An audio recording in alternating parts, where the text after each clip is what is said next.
Brown. Okay. I always knew Iron Maiden was great and everything, but I didn't think that I knew they had I knew they had the catalog, right? The endless catalog, much like Priest. Yep. But man, Brown. And see, there's a lot of songs they played that I did hear before, Mm-hmm. like the Murder in the Rue Morgue. I've heard that Yes. before. Yes, I You know what remember I'm saying? hearing that back in around the early 80s, and that was featuring, of course, Paul Diano on vocals before his departure or firing from Maiden the following year. All right. Okay, we're live, ladies and gentlemen. Welcome to Music Maniacs with, of course, yours truly, Dr. Earl with the mighty YR. And we have Steve Callan in the on the show with us. What's going on, Steve? Well, not much. All right. All right. I think this is your first time on our program, I understand there. Yes. All right, it's good to hear, man. So I All gotta right. explain. Let me get my mic in. Let me make sure my mic, All right, so I can there. explain the Steve Callan story on this. Hold on. Let's see. All right. Um, Now, for those that we're going to be talking about, YR over the past weekend saw two great tribute bands. Do you hear me right now? Yes, I do. Loud and clear, All right, man. good. Mm-hmm. All right, go ahead. All right, there. He saw a What did you? Judas. Go ahead. Go ahead. Go ahead. Go All ahead. right. YR over the past weekend saw a Judas Priest tribute band and an Iron Maiden tribute band at the same night. How metal is that? How pure metal Right. is that, folks? I See, mean, look, like, a lot of these groups. mm-hmm. Obviously, you're like the Back in Black. There's the Motley Crue one, and Yep. then the Journey one. Those three Yep. are the most popular in the city, right? Yes, And absolutely. so that means they're booked everywhere all the time. You can see them all the time. Blah blah blah. So it might get too old for people. Blah blah blah. So like this Judas Priest and this Iron Maiden one, they don't come around like that. I think Yeah. they're just starting. They're starting back up the Judas Priest one again because that singer sings for the Styx tribute as well. Yes. And I mean, bro, I mean this because you remember I saw them for in the Crueligans, the crew band. It's good, but like it's not spot on vocally. Like that Iron Maiden dude was Yes, I was listening to that myself. fucking It's like, wow, interesting, man. Very interesting. so good on that. And um, so the Judas Priest one, they're gonna come around more. Obviously, the holidays are coming up, so it's not but I went out of my way. I told management like, bro, this you got to bring both of those bands. I mean, really, the Judas Priest one I want more, Yep. but if they book the Maiden and the Priest same night, that works too. Pretty much 2 hour sets on each on that, close Yeah, I to know. that. And I got to tell you, like the roadie for the Maiden one, he actually went to the Power Trip Festival. So he had like the Maiden Power Trip shirt on. He had a Judas Priest one later on, but he was real cool. I talked to him. Nice. He ended up giving me a free shirt for the Iron Maiden tribute. Nice. Gave me a free shirt on that. Cool. But yeah, I mean, a lot of these groups, a lot of these tributes, like they do other tributes too. So like the singer for the Priest one is the singer for the Styx, or like the guitarist for one band is the guitarist in the Priest. He's in the Megadeth one. He's in the Metallica. So they all, they make no money. It's a pretty good little side gig, to be honest, and for these people. And I mean, look, there's cover bands, but then there's these tributes that dedicate their not life, but just that hobby, their time of being so like these singers, like the Iron Maiden singer was just really, really good, guys. I mean, it blew me away, and um, we do have the set. Do you want to go through the news first and then get through the set list as a list later, Yeah, but or did you? let's do some of the news first. Now, the first one I have up here that Wire sent me is Mike Portnoy, the former drummer of Dream Theater. They have announced that he has returned to the group. They will reunite with guitarist John Petrucci, John Mayung. The trio formed the band at the Berklee College Music in 1985. That's how far Dream Theater goes back, along with longtime members Jordan Rudess, James Labrie, and the theater itself will be going into the studio to work on their 16th studio album and their first with Portnoy on the skins since 2009's Black Clouds and Silver Linings. Now, I And- did see Brown, I think it was 2012, either 2010 or 2012, 2011, Yes. Iron Maiden in concert, and it was a Dream Theater that opened for them. Now, I don't know if Portnoy was there for that one, on that in that era. I don't know. When did he leave Dream Theater? Do you know? I guess he lived, according to the article here, was in 2009 or 2010 maybe. So by chance, when okay. you saw him, they had a different drummer in his place. Mm. But, the one that stands out for me is a guitar player, John Petrucci, I think his last name is pronounced. Yes. Because, he has a custom-made guitar manufactured by the Ernie Ball Company called the Majesty. And it's a real slick, cool-looking guitar, to be exact. If you ever look it up on Google Images, do so. In fact, Called the Majesty? the Majesty, yes. That's right. Definitely. In fact, it fits to say that Ernie Ball does come up with some interesting looking guitars. They have the St. Ooh. Vincent signature guitar. They also have See, the- look, I would Mhm. never. And it has that nice signature price on that, $3,899. Wow, $4,000. dude, man. Wouldn't you rather spend the? You can get a Gibson Les Paul for $2,000. You I can go to know. a pawn shop and get one for $1,000 somewhere. I'm sure. Yeah. Shit, or you can I'd rather possibly, or possibly go to or maybe what I would rather do is find me at this point probably find me a guitar that's around $200 maybe. Maybe it may be Yes. crappy at times, but at least you get something that's get to tell you right there it's that damn good in a lot of ways. I still remember the Strat copy I got at Massimino Music back in '87. It cost around over $100, 100 and something there. I forgot because it was so long ago. But I had the guitar and I still played the shit out of it, throughout the years, 90s, 2000s. And it still pities me to this day that I had to leave that guitar behind back in Michigan. If I understand, it is in the home of my ex-girlfriend's sister. Because I spoke to her oldest son, and that's what he told me it was. Probably should get by DMing the oldest son and see if by chance they can set it over here for me to play. If it's still What do you- playable. What do you let me ask you a guitar question. I've been wanting to ask you this, Brown. So You're like good. the and I do suggest both of you guys just headphone wise Mhm. to listen to those tribute bands just on the headphones. If you have Yeah. the phone in the back pocket, just listen to the audio is really good, guys, on that. Yeah, I heard But somebody, yes. And there's a specific part on the Judas Priest one where he's playing the Ripper, and at the end, when he's like dun, dun, dun, dun, dun, dun, dun, dun, dun, dun, dun, dun. So I think what that's called is is it harmonics? Well, harmonies.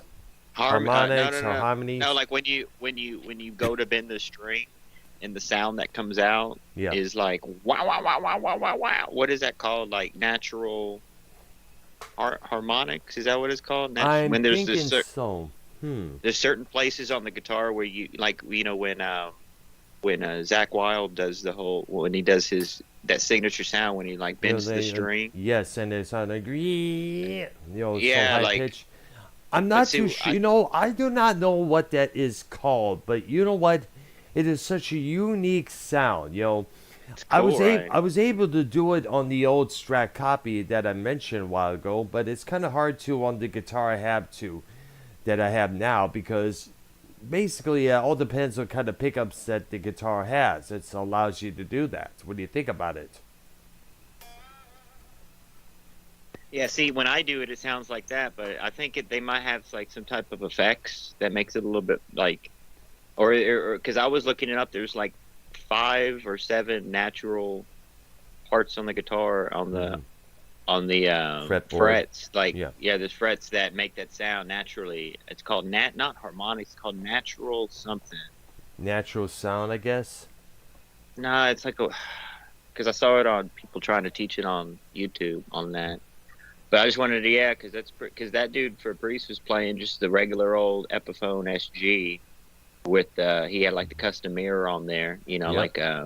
like Tipton's, but it wasn't like he had like the real Gibson SG. Nah, he had just the regular Epiphone SG, the starting model on Right. that. And bro, with the amp, he had like a $200 guitar, but the amp, he had the Mesa Boogie amp, Brown. Like he had the whole deal with the effects. Like the guy who plays the Glenn Tipton part, I spoke with him. He's really nice. I mean, all those guys are nice. Cool. You're not going to find any assholes. And talk to them and but go in with the news because we have a lot tonight. It's going to be fun. There. Now, we already announced it that Mike Portnoy is getting back together with Dream Theater for their first studio album in how many years now. And of course, they joined the guitarist who I just mentioned, John Petrucci, if that's correct, if that's how his last name was pronounced. Yes. And I guess you also sent me something about the Rolling Stones, Keith Richards, not ruling out a hologram show, if I'm taken. Yeah, did you see that? I'm still looking. Go ahead. They're probably going to do, because they came out with that new album, remember? Yes, came out with a new album. That's right. So they might probably do a tour on that, world tour on that, on Rolling Stones, which that would be a good, that would be a good one. DBH, would you, Brad, let me ask you a question off topic. Yes. Kiss is doing their final tour, quote unquote, blah, blah, blah, 50% of Kiss. Yeah. Would you ever want to see that show for the final tour? I would see it more if it was Ace and Peter included in the lineup, to be honest with you. But sadly, the bridges between both sides have been so badly burned, it's beyond imaginably repairable at that point. I mean, at least you could see, but I saw Ace, so I could potentially see, because I've seen Kiss already like 3 times, right? And then I've been pretty much front row. You know how we were at Priest, like second row? Yes. Type deal at the front. So I was that close at one point. I know, 10 years ago. So it's like once you get so close at a concert and they come back around, you really don't want to sit anywhere else. But that, it really, but it is the final on that. Yeah, but then we'll again, see. Go ahead. But then again, you also got to figure this out. The cost of the tickets itself, because ticket prices are massive, especially for big acts. No, they're not that bad. Like you get in the door for $100, and it's and they'll go down. They'll go down like this World Series thing.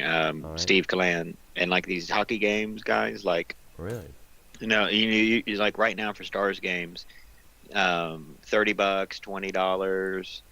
And then the weekend games are more expensive because it's the weekend. So like $50, $60 starting. But the day of, like, see those $20, $30 tickets, they're going to go down to like $15, $10, $9, $8 on that. And it differentiates from city to city. You know what I'm saying? But I know Canada prices are kind of high on stuff like that. But there definitely the day of waiting. If you kind of have to check that thing like every 30 minutes to an hour. Check your Ticketmaster. Check because they will go down. I mean, even all these baseball games for the Astros Rangers, they started at like 120, 130. Then they started going down to 100. Then they finally went down to $40 on that. Plenty of them to choose from for the 40 too. By the way, I mean once one person starts dropping, other people start getting closer to that amount too, because they see that none of the prices are selling. So there's so much events and everything to go to nowadays. And yeah, you're right with ticket prices. A lot of them start high, like the World Series tickets are $500 right now, but I guarantee you they're going to be dropping $150 a piece or something, which is still good on that. But the Keith Richards thing. Yeah, I got to read this for you. Go ahead. I mean, wouldn't you rather, like, the Holograms is basically like a tribute band. Kind of like, yeah. So wouldn't you rather hear? I mean, and that would be audio pre-recorded if they Yeah. use the singer's voice. So that's like, nah, that's kind of stupid. I'll just stay at home and listen to the CD on that. Or But watch if the it's a older tribute, concerts or whichever there. yeah, that's the Yeah, difference with the no, there tribute was a bands. lot of It's all flack with. live. There was a lot of flack when they did that with Ronnie James Dio. Believe it or not, there was a You mean hologram version of Ronnie James Dio during a stage performance with an actual band, and it was good for nostalgia purposes. I know that, but at the same time, it would have been better if Dio itself was still on that stage, but unfortunately, that is impossible at the moment. Of course, impossible altogether because, as you know, he passed away in 2010 from stomach cancer. And just, but at the same time, it would be nice if it was a hologram version of the old Rolling Stones, the original Stones, with Brian Jones in its place. I'm sure the fans of today would love to check that period out for sure.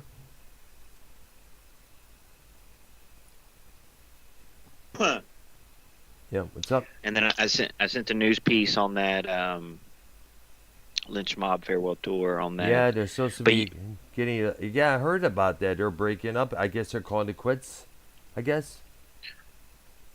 yeah, it'll be a Mm. final deal. When we get into, you want to get into that right now, and then we can get into the Robert Plant because I have something on the Lynch thing.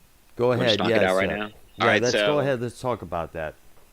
so I was listening to some Don Dawkins interviews on YouTube, recent ones, from random channels that interview celebrities, blah blah blah, and he was saying, like a couple years ago, he was doing the whole bringing George Lynch on for a couple songs, which I actually saw that, as y'all know. Yep. That was one of my first concerts recently when I started doing concerts again, and he basically said on there that the new guitarist that they have now in the band's been in the band 20 years. John George Levin. Lynch was, yeah, John Levin, and then Yep. George Lynch was only in 7 years in Dawkins, and Pretty much, yes. so I mean that kind of that's basically what Don Dawkins is saying. It's like he said these words. He was like he put the kibosh on the George Lynch guesting thing. Just I guess because he's got tired of not necessarily George Lynch, but just he wants Dawkins now is the Dawkins of now, with Levin and all that. So Yep. The other guys. Yeah. it's disappointing. It's disappointing because they used to have. They're doing it for a while. George Lynch was coming on and actually opening on that locally too. When they, it was a local place, so I got to see him. But they did it multiple times. Like it wasn't just that one time, but maybe that was the last time. And he asked if there was going to be a Dawkins reunion original lineup. He said no. Yeah. The drummer, retired, sold his Yeah, Mick drums, Brown. and then Jeff Pilsen. Pilsen, he's still with Foreigner, Foreigner at the yeah. moment, yes. Who are doing So their there'll be farewell no- tour. There'll be no, nothing on that one. Yeah. But The last time Dawkins played together was in Japan with all the original members. Well, not necessarily the original members. Juan Crucier was on the Breaking the Chains album prior to Jeff Pilsen joining the band the following year. But there is a DVD of the main Dawkins lineup that was recorded in Japan a couple years back. And it may be on DVD if I'm correct. If you can find it here on YouTube, definitely look it up there. did you watch it? I listened to some audio portions of it, and it was good to say. It was good to have that lineup back once again. For a short while, unfortunately. Let's get into this Robert Plant thing. Yeah, what's up with Robert Plant there? I guess he would sing Stairway to Heaven if he was offered oodles of money. Yeah, someone offered him money. Someone bid like at auction, and he sung "Stairway to Heaven." Okay, let's see here. All right, I got it right here. Now, Plant's performance of the Led Zeppelin classic Stairway to Heaven last weekend was reportedly prompted by a six-figure donation to a cancer-focused charity. On Saturday, October 21st, the 75-year-old frontman of Led Zeppelin sang a rendition of the 71 Power Ballad during a charity concert for the Cancer Platform in Soho Farmhouse in Oxfordshire, England. Organized by Andy Taylor, the ex-guitarist of Duran Duran, it marked Robert Plant's first time performing the song in public since the 2007 Zeppelin reunion at the O2 Arena in London, England, which was later released as the Celebration Day concert movie and album to go along with it. In a new interview with Led Zeppelin News, former Reef and current Gold Ray guitarist Kay House, who played alongside Plant on that event, said he had no idea Stairway to Heaven was on the set list until he arrived at rehearsal. He said it was a combination between uber excitement and terrifying. I literally had 4 days to learn everything after receiving a phone call from Taylor's guitarist technician on October 15th, asking if he would be available for a charity performance less than a week later. When Robert Plant walked into the room and I had to play Stairway to Heaven with him for the first time in a small enclosed environment, that was probably the most pressured professional situation I have ever come across. I'm in a small room with my hero playing the most famous of his songs. House went on to say that Plant, who has shared somewhat conflicting feelings about the song during interviews throughout the years, agreed to only perform the song after it was requested by someone who donated a specific amount of money to the cancer platform. Somebody bidded a huge amount of money for him to sing the song, according to Mr. House. There is a good circle of karma around it that raised a six-figure sum for the charity. That one song. Now, Plant, Taylor, House were joined at the event by David Gilmour, formerly of Pink Floyd, his bass player Guy Pratt, Rod Stewart drummer David Palmer, Taylor's son Andy J. Taylor on guitar, Danish singer Anne Rani, and a multi-instrumentalist named Dino, let me see if I can pronounce his last name, Jelusik, I think it's pronounced, who played with the Trans-Siberian Orchestra, Whitesnake, to name a few. He was on keyboards and backing vocals. And now back in 2019, Plant did say that he could no longer relate to Stairway to Heaven, and probably because it was one of the most requested, most sought after songs that people know from Led Zeppelin, other than Black Dog, Good Times, Bad Times, Days of Confused. I think Mm-hmm. I think he's an asshole. I think Robert Plant is a douchebag, Brown. Really? Because, What for? you know, I'll throw what's his name in there too? Jimmy Page?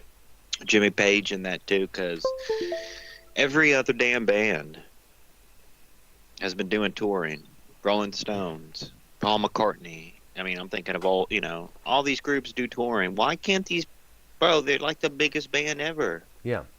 Why can't they? Well, one of the big reasons why is because, I know they could get Jason Bonham, John Bonham's son, on the Skins again. But then again, there's always that perception that can Bonzo Jr. do as well as Bonzo Sr.? Remember, that was a big issue when Zeppelin first disbanded back in 1980. I mean, like The Who, when they got Kenny Jones to replace Keith Moon. Yeah, it was they had some, he was a good drummer, but to compare to Keith Moon, who was an all-out maniac behind the drum kit, Kenny Jones was like kind of tame. very tame. I mean, like Keith Moon was like a monster truck when it came to beating the Skins. I mean, you look at some of his drum solos, and some of his documentaries about him, and if it's to say that no drum kit were to survive Keith Moon altogether, whether it's him playing him or smashing him towards the end of the shows. And I think with Led Zeppelin is that John Bonham, according to Barack Obama, our former president, at the Kennedy Center Awards honoring the Zeps. Wait a minute. Oh, Prince Idol is calling me. Oh yeah, I'll add him in there. Yeah, good. Give us a while, Prince, and we'll add you on to the show, dude. But And Steve Callan, real quick. When did you get into the rock music and everything? Well, my dad was placing most of these bands. When I was growing up, basically, my dad was playing all. Yeah. Yeah. But you like the rock genre better than like rap and all that stuff, or? Yeah, mostly just listen to like rock or like heavy metal. Nice. Nice, sweet. Good to hear, man. Good to hear. Well, here, add Prince in because he's. Is Good, he in good. here? Yes. What's up, Prince? How you doing, man? I'm doing good. How's Agnalia doing? Yeah, I Gmailed him yesterday, and he's had some tests done on him. He's at the hospital as we speak right now. Oh man. Yeah, they're still trying to figure out what's wrong with him. Like I said, he had some tests done on him not too long ago. Yo, find out what hospital he's at, and I'll go visit him. Okay, I will. I'll DM If they him. allow visitors. Okay, Yeah. there definitely. Definitely get a selfie with the guy. I'm interested to see what the guy looks like. Let him know that we're all thinking of him. Me, Bring him whatever. definitely. Yes. Bring him some snacks or something. I don't know what he Yes, likes. definitely. I don't know. You know. Mhm. Fruits. Go ahead, Prince, brother. My thoughts and prayers are with him, man. Yes. Yes. That's everybody send prayers to the guy, man, because He's been- we're worried about him. Couple months, he's been gone. Well, actually, about 4 weeks altogether when you think about it. Yeah. It's really sad. It breaks my heart. I know. Well, anyways, Prince, since you're on the call, we were discussing this topic. Wire said that he would love to see Led Zeppelin come back for a tour at least. Hell yeah. Yes, I think we all agree. We would love to see Jason Bottom take over his father's spot behind the drum kit. It would be nice for the people here in the States to see Led Zeppelin once again.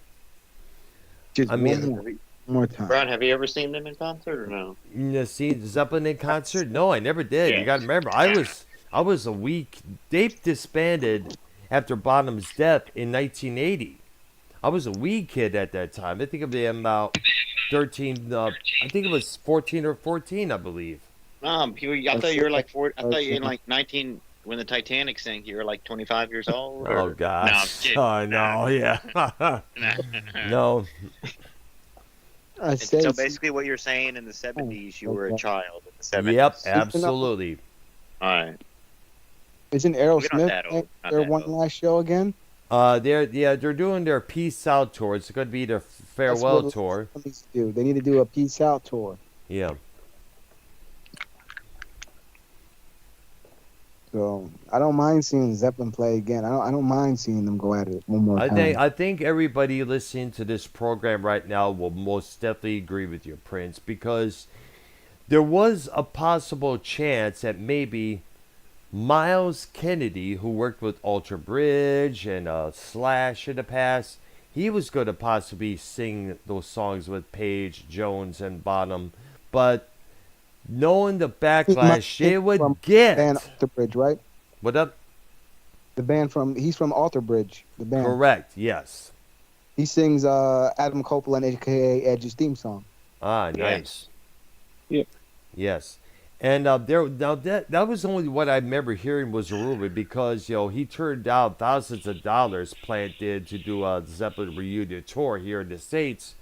But I think what it is that Robert has got a lot of things up his sleeve. He's got a lot. That's of what I'm things saying, to like do. Brian. Like Yeah. that's why it's like it's not about I don't think it's about the money, right? Because I'm sure they had a million offers over the years. Yes. It's about that, and like Prince. I mean, I did call Robert Plant an asshole because it's like, how can you outgrow the songs or be bored of it? Like that's his deal. Like, oh, I'm bored of the songs, or they don't mean nothing to me anymore. Like that's his shtick on the Led Zeppelin. That's his excuse basically for not doing. So, I mean, and also the drummer. They wanted the original drummer passing. That's why they disbanded. Blah blah blah. Yeah. But at this point, they need to see and look that all these bands touring, most of them aren't original as it is. Some of them are 50%. Some of them are just one member. It just depends on that. I mean, they even look at like Smashing Pumpkins or whatever, a band of the 90s, and they don't have original members. Except for Jimmy Chamberlain, the drummer. Yes. Yeah, a few of them. But, like I said, like 50%, just, or groups like Ministry. Yep. I don't know who's. Obviously, three members of not to cut you off. Only three members of Guns N' Roses would be Doug McKagan and Slash and Axl playing. Yep. And the rest of these people they fill in. Same thing with Motley Crue. You have Nikki Sixx, you have Tommy Lee, and you have this new guitar player filling in for Mick Mars. I mean, Mars. John Five. Yes. I think John Five blows Mick Mars out of the water personally. Yeah. For real. Well, he is a good damn good guitar player, definitely. I know Vince Neil on the singing people, but I know what I'm getting into when I go to these shows. Like Ace Frehley, I know it wasn't going to be, 78 solo Ace Frehley or whenever that album was. It 78 solo? 78 solo though. Yes, that album. All those solo records came out that year. So I wasn't expecting 78 Ace Frehley to come up there and everything. You got to do some research before you go to these concerts and everything. Yep. But I would love to see fucking Crew with John Five on that. Yeah. Because he is. But Mick Mars is still original. Original, but John Five is still good, right, with that Telecaster and everything. Exactly. Yeah. It fits to say that John Five made the Telecaster metal, because usually that guitar is often associated with mainstream rock or soft rock or mostly country music. Yep. Brad Paisley. Brad Paisley plays that. Conway Twitty. But I think John Five he has his with the double humbuckers instead of the single coils, and then he has the Floyd Rose obviously Brown on that. That's true, obviously. Yes. Yep. Custom. I mean, all this shit's custom on that. The gold ones. He has like the flashing one, like Ace Frehley. Yep. But Prince, real quick, did you see any of those videos I posted of the Iron Maiden? I have. What do you think about the Iron Maiden one? What do you think about the Iron Maiden? That was a good ride. That was very good. That was pretty damn good. Damn good. He was. Yeah, Prince, absolutely. you got to go to these shows for me. Prince, you got to go to these shows for me. Man. Yes, definitely. I do. I'll pay too. I'll pay. Earl, it's been a while since we've seen you jam on the guitar on your. You know what? I've been wanting to do that for quite some time. But I've been so busy with my work and everything around the house and everything. I said one of these days I'll probably pick up the guitar and probably strum I got this one song in mind that I want to strum to and get it recorded. It's a song called "Talking to Tom" by the Pretenders. Good song from 1981. I was thinking about. Go ahead. What's that next news bit after your guitar bit there? Let's see. I don't know. But do y'all know the Pretty Maids? You know the Pretty Maids or not? I heard of the name, but let me go back to. Let me continue with the Robert Plant. The thing about Zeppelin. We also let's keep in mind that during the last few years of Zeppelin's existence, there was a lot of bad luck that occurred with the Zeppelin. I mean, like, I explained it when Drew was on the show and Ark was with us, I think it was last year, when we were talking about the anniversary of Led Zeppelin 4, the Zoso album, the Untitled album, whichever you want to call it, folks. There was a lot of bad luck that came about Zeppelin's way. I mean, like, Plant was almost killed in a car wreck in Greece. He had amnesia for a short while. Then he regained his memory, and this was after Physical Graffiti came out. Plant's son later died from a still unknown illness, and that was in 1977. How many albums did they release? Let's see there. I think And then how many years were they formed? How many years were they active? they As were well on active that. from 1969 to 1980. So it was about 11 years. Really, the 80? Yep, Damn. 1980. That's when John Bonham passed away in September of that year. And they were supposed to do a show at the Pontiac Silverdome that year because the Zeppelin tour was announced. And I remember seeing news footage on one of the local stations about all these fans gathering at the box office at the Silverdomes. Crowds of people there. Oh. But going back to the bad luck, I mean, like, you also got to include that Jimmy Page, apparently, for what I remember reading years ago, had some guy that was out to kill him. And of course, later on, John Bonham would die. And apparently, the reason for that, according to legend, was that Plant, Page, and Bonham, apparently, according to many rumors, visited a dark satanic priest. And I guess he said some signs of sort of a deal to guarantee fame and fortune and all that, because Page at that time was into that kind of stuff. Now, the only one that did not attend that particular meeting was John Paul Jones, a bass player, keyboard player, and arranger of most of their songs. And Right. which pretty much sums up why nothing bad happened to the guy. I mean, like, when you think about it, he basically was the only member of Zeppelin to get off scot clean with no incidents, no tragedies, nothing at all, compared to Brown, the wouldn't stuff you I agree? mentioned. Brown, who would you say would be the better overall band, popularity-wise, just at the time, hot, blah, blah, blah, Aerosmith or Led Zeppelin? I would have to say Led Zeppelin because, every venue Led Zeppelin would play at throughout the 70s were stadiums. And worldwide on that, right? Pretty much, yes. Now, Aerosmith did arena shows, lots of them, that's for sure. They also did some stadium shows, but mostly were festivals like the California Jam, no doubt about that. Which, by the way, YR and Prince, you got to check out on YouTube as well.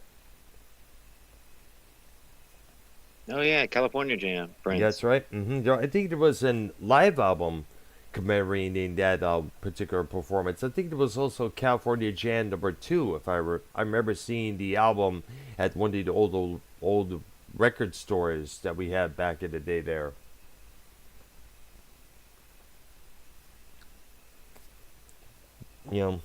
But I would agree it would be nice for Plant, Page, Bonham Jr. and Jonesy to be on stage doing the tour across the states, one last time. It would be nice. Doesn't Shout John out Paul to- Jones guest on like certain stuff here and there? Yeah, he's kind of active. Yes, too? yes, he's kind of active behind the scenes. He did a soundtrack for a movie called Scream for Help from 1986. I guess it's a UK drama thriller movie. He had an album out called The Thunder Thief that was released on Robert Fripp's DGM record label. Right. He also played with Lenny Kravitz on the MTV Music Awards. He did that song "Are You Gonna Go My Way." He played with him live. What a great song, right? Yeah. That Prince. Yep. Really? Link- Yep. Was that it's all- recent? No, this is back when the song first came out in 1993. Lenny Wow. Kravitz was like the '90s version of Prince in a way, kind of the embodiment. Yep. You know? Was. Yep. Well, he is. He actually is, though. And also, let's not forget, he worked with a performance artist, I guess it's Damalea Gallas. I guess the album they did was called The Sporting Life, if I'm correct, it's called. Sporting event. Sporting Life. I gotta look it up sometime. And he also produced an album by The Mission UK, a UK-based goth rock band featuring former members of the Sisters of Mercy. Steve Callan, when was your what is your opinion about like Led Zeppelin? Like any favorite songs? Have you ever listened to them? I've listened, but I don't have any favorite songs. There's a lot of hits, right? Like there's a lot of Led Zeppelin that they played on the radio. Multiple songs on that. Black Dog, the Heartbreaker one. There's a ton of songs, but that's what I'm saying. Whole Like, Lot of Love. That's what I'm saying. Like that's a good. That would be a good. When like Aerosmith tours with Led Zeppelin for a final deal on that would be, and like a lot of these groups are doing their final quote unquote stuff now. A lot of these, and then sometimes they come out of retirement, blah blah blah. But at this point, they're in their 70s, 60s. You want to catch these final shows, guys. Aerosmiths, your Kisses, your, whoever, because you'll never be able to see. And look, the tribute bands is the next best thing. That is the future. It is what it is on that. I mean, bro, there's people out there that, and it sounds just like these original people's voices. You know what I'm saying? Right. Obviously, doing guitars, drums, that's easy. People can replicate that. But to replicate the voices, to be 100% live, Yep. I think is. I mean, it's cool to see the real person live right in front of you, right? But I think it's kind of cooler to hear someone like sound just like that person live. Like, not cooler, but I don't know. It's just a different. It's like, wow, dude. You know what I'm saying? It's pretty amazing. Like the embodiment, like especially these people. I have like these Chris Cornell tribute shows, like the embodiment, the spirit, like feeling the spirit of these artists that have passed. Like going to like a Leonard Skinner show, like that's pretty much a tribute show. And they say that at the concerts when you go see Leonard Skinner, that this is a tribute. Like there's no original. I think like the keyboard is someone is original on that, but the Rosington guy passed. He was one of the last originals, but they still have the drummer, the Artemis Pyle. Artemis Pyle, yeah. So yeah, but he's not in that group. But exactly, yeah, he's got his own thing going on. I wouldn't mind seeing that, to be honest. Yeah. Sometime we should probably get Tommy NC on the call because he met Artemis Pyle one time, I guess, when his band played North Carolina, I guess. But Britt, you should join me. You should start coming to these shows with me. Yes, I'm not much of a big drinker. I'm a one drink and cut off type guy. 1 or 2 drinks. I like to drink enough to where, a little buzz is going on. Like I'm starting to sing the songs, and that's it. I don't get drunk. I don't get mean. I don't get. You know what I'm saying? Yep. But listen, I like this Led Zeppelin talk. Let's stick on that for a while. Yes, definitely, because there's so many stories about Led Zeppelin that have yet to die down. I would say they could be the greatest band in the world, guys. There's so many good songs. And he's still like, why does he do this crap with Alison Krauss? This country crap that no one cares I know, about? I guess, but I'm not too sure. I wasn't big. That's what I'm saying. Like he's like the excuse is he's not active in Led Zeppelin because he doesn't want to be active musically. Nah, he's doing musical stuff with Alison Krauss that no one cares about. So he wants to be. I think what it is that it's kind of like the same thing with an actor or a singer with a band or a movie role. Let me give you an example. Mark Hamill. We know him as, of course, Luke Skywalker from the Star Wars series. The son of Anakin Skywalker. Will there become Grand Master Jedi or a Grand Jedi Master Luke Skywalker for that matter? The actor who played him, Mark Hamill, has been so recognized, so associated with Star Wars, that when he was offered the voice acting role of the Joker for the Batman animated series, he was kind of hesitant because they would how they would see one of the greatest heroes in sci-fi history become one of the biggest villains in DC Comics history. But then again, people often associated Michael Keaton as this comedic actor who does a little comedy roles and chick flick roles now and then. That was until the 1989 Batman movie came out, directed by Tim Burton. that shut the critics up most definitely. That inspired, Mark Hamill to take on the role as, or excuse me, the voice acting role as the Joker. And he did that role to the perfection. No doubt about that.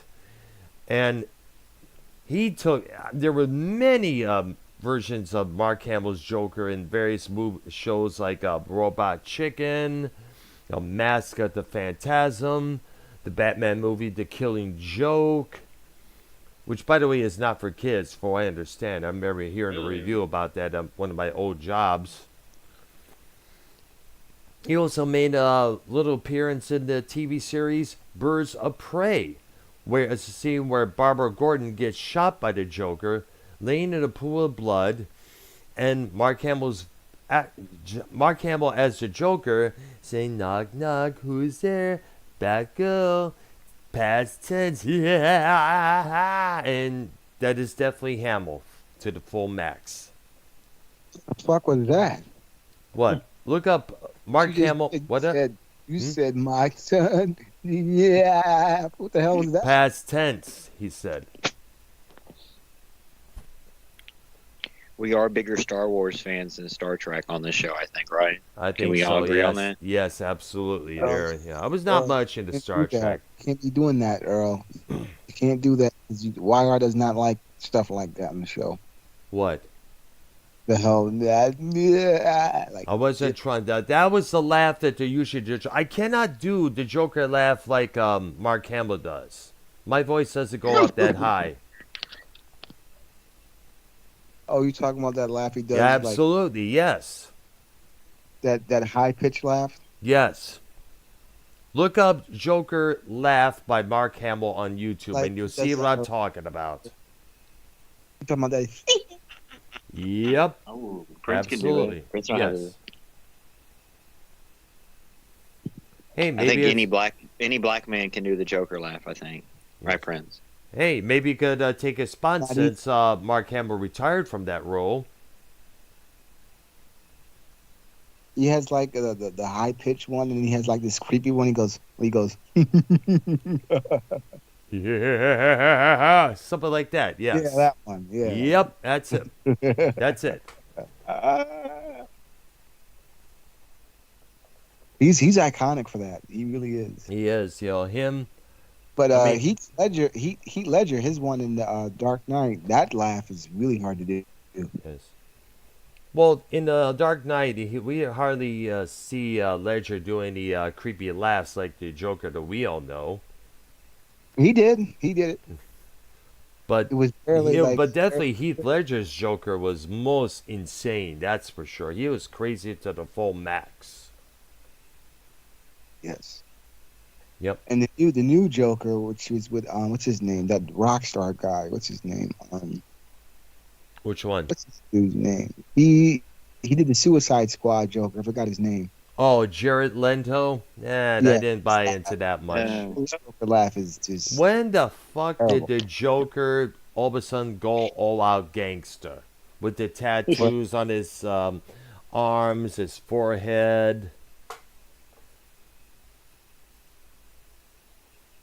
That's what I like to know. I don't remember the Joker ever being like that. I mean, the suit he got right, but the whole tattoos, exactly. Did the Joker ever have a grill in his mouth? That's what I want to know. That's what I'm talking about. And he has his iconic smile tattooed onto his palm of his hand. The hell? I don't know. I guess I'm not too sure. You got to talk to the guys who wrote the script, who came up with that idea, because I'm not too sure myself. That was just that shit crazy what he did with Joker. I'm like, nah, man, you destroyed the character almost. Okay. But then I think he did the Joker justice in the movie Justice League. He did the whole long green hair and the actual face paint. He did the Joker justice, but in the Suicide Squad, he tried to kill the character off. Mm-hmm. Yeah. We do have Carlos Cabral, brother. Shout out to Carlos Cabral in the chat, man. Nice. What's going on? I know I asked, you know what, Carlos, you wouldn't have joined the call, feel free to, man. We'll add you in. And then we have the basketball's on, Prince. New York and Boston right now, guys. Yeah. Porzingis, everyone.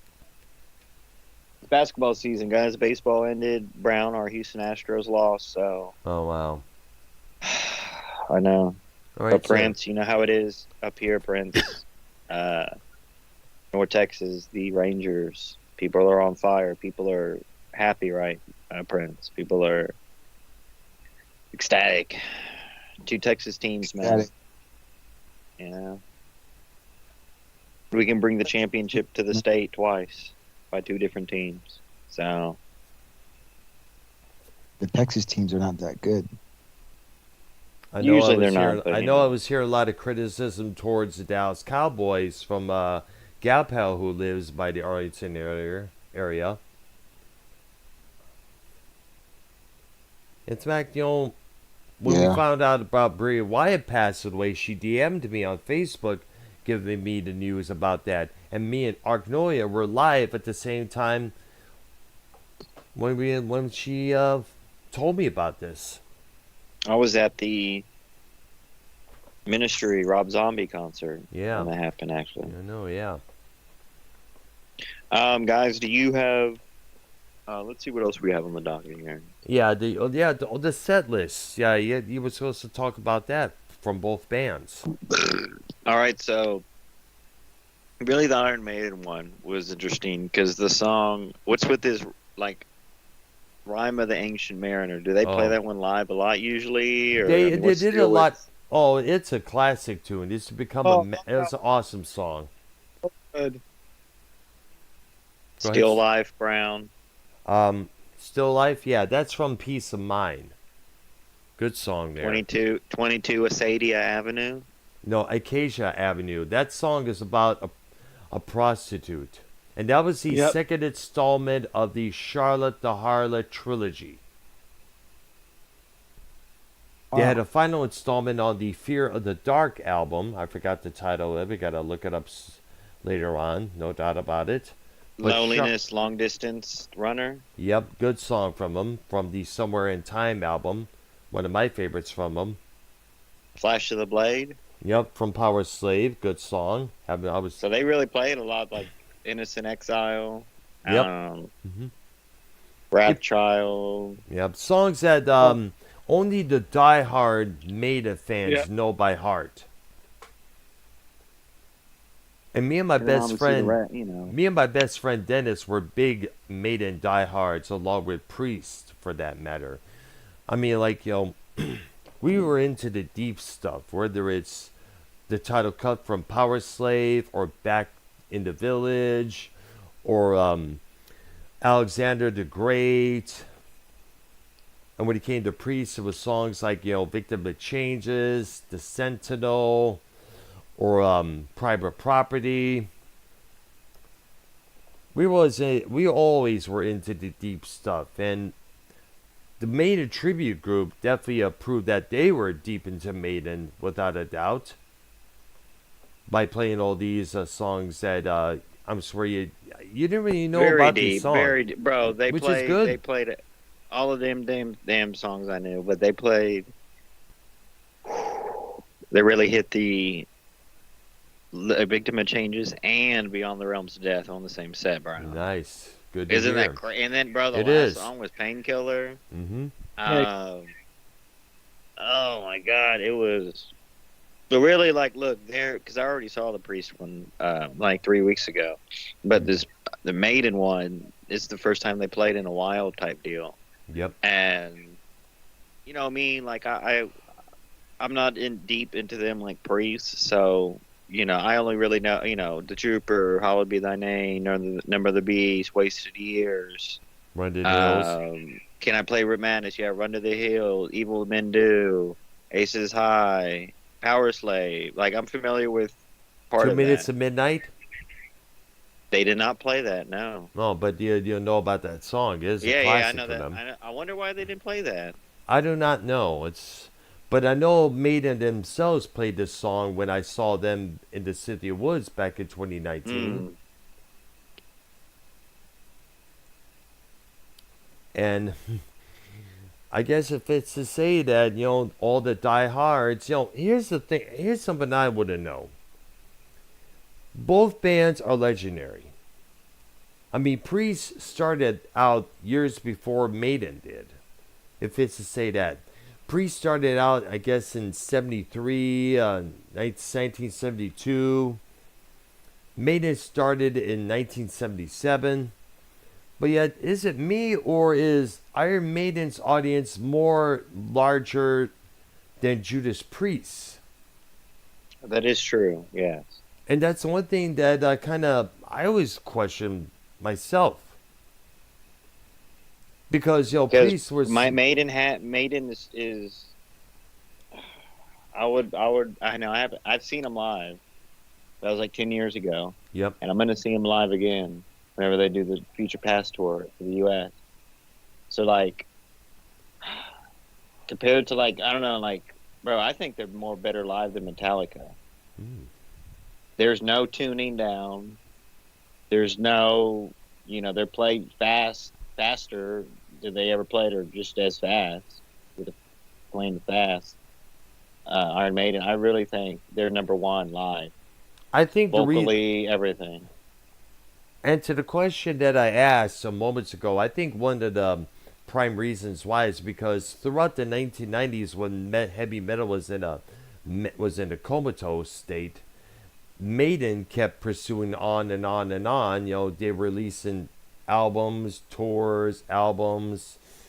I mean, when they had Blaze Bayley as their frontman, they still put it out albums, even though the venues they played were small, like Harpo's Concert Theater. You played that place one time throughout the 90s. You saw them there or no? No, I didn't. I heard about it. It's like, but at the same time, chances are it would be impossible to see him because compared to the Pavilion, Cynthia Woods, Harpo's is a pretty small place when you think about it. Yeah. I mean, when you think about it, it's a pretty... So chances are it would have been jam-packed to the core. But you know what? In an interesting note, Maiden kept playing shows after year after year after year. They kept on and on and on. Whereas Judas Priest stopped from 1993 to about 1997 when he got Tim Ripper Owens as their new frontman at that time. Mm-hmm. Priest took a multi-year break. And I don't know if that contributed to the question that I proposed a while ago, but I don't know, it's just probably one of those things. Usually the ones inspiring the other bands usually play smaller venues, while the ones they inspire play these big-ass arenas. One of those things in rock and roll, I guess we can never explain. Dr. Brother. Mm-hmm. Steve Callan, what is your opinion on like CDs, albums, cassette tapes? What do you prefer listening to? Spotify. Do you have any? Just, The Spotify, yeah. But do you own any CDs still or tapes or anything? I have some CDs, but not a lot. Dr. Brian, do you have your CD collection still? Unfortunately, I have a couple of CDs here, but unfortunately, they were all left behind back in Michigan. My old vinyl records, my cassette tapes, my CDs. I wasn't able to take them along with me when I moved out of Michigan to Texas because the more luggage you had, the more expensive for the airlines and all that stuff there. So when it got here when it got to Texas, I was able to download all those albums onto my MP3s and everything else. So thank goodness they were still available. I had to go through all sorts of hell to find some of these albums, find some of these tracks. So, yep.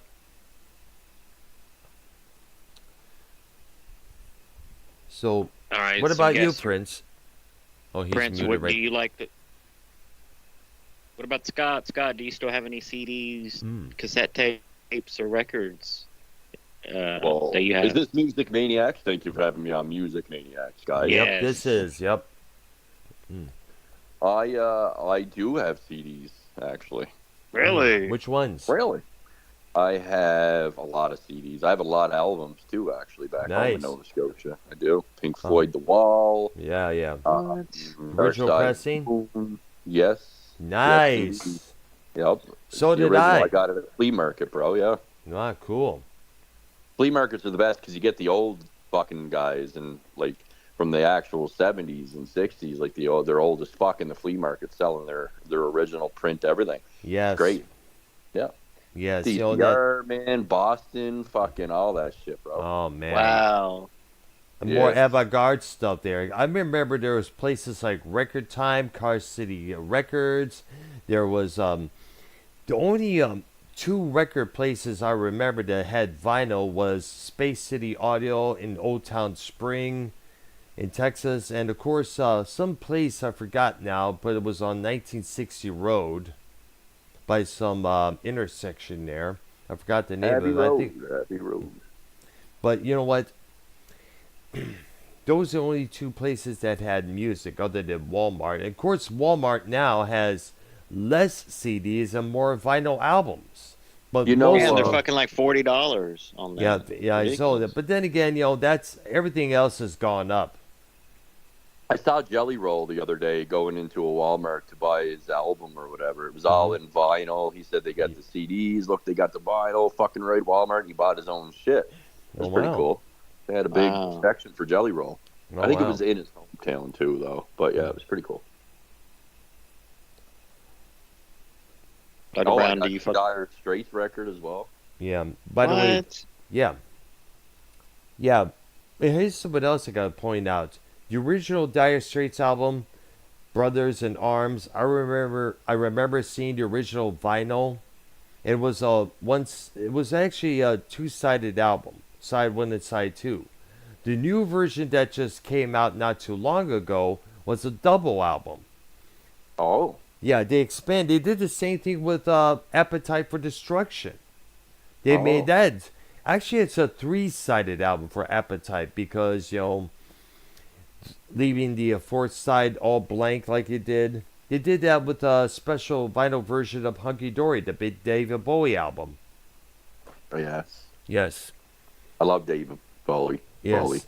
Bowie. And I guess what it is that most of the vinyl that's out there today have all been remastered, digitalized, to match the sound of the CDs. But because a lot of the kids today are into clear sounding albums, clear sounding this, clear sounding that, I guess it's just been seeming awkward to pick up the original Boston album or an original Pink Floyd album from 77, 75.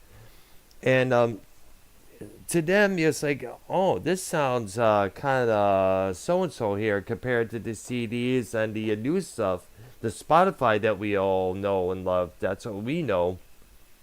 Well, speaking of clear Saudis, can we clear something up? Yes. Steve Callan and Scott, can we be cool? Are y'all good? Steve, can we be cool with Scott? Yeah, I'm cool. Thank you. Yeah. I didn't know you guys were beefing with each other. We're not. No. Well, no, but Scott, come on. We're not. It's all part of the show, bro. Come on. I don't hate Steve Callan. No, all three of us do the hockey thing. We like hockey, which is cool. You know what I'm saying? We can always fall back on that.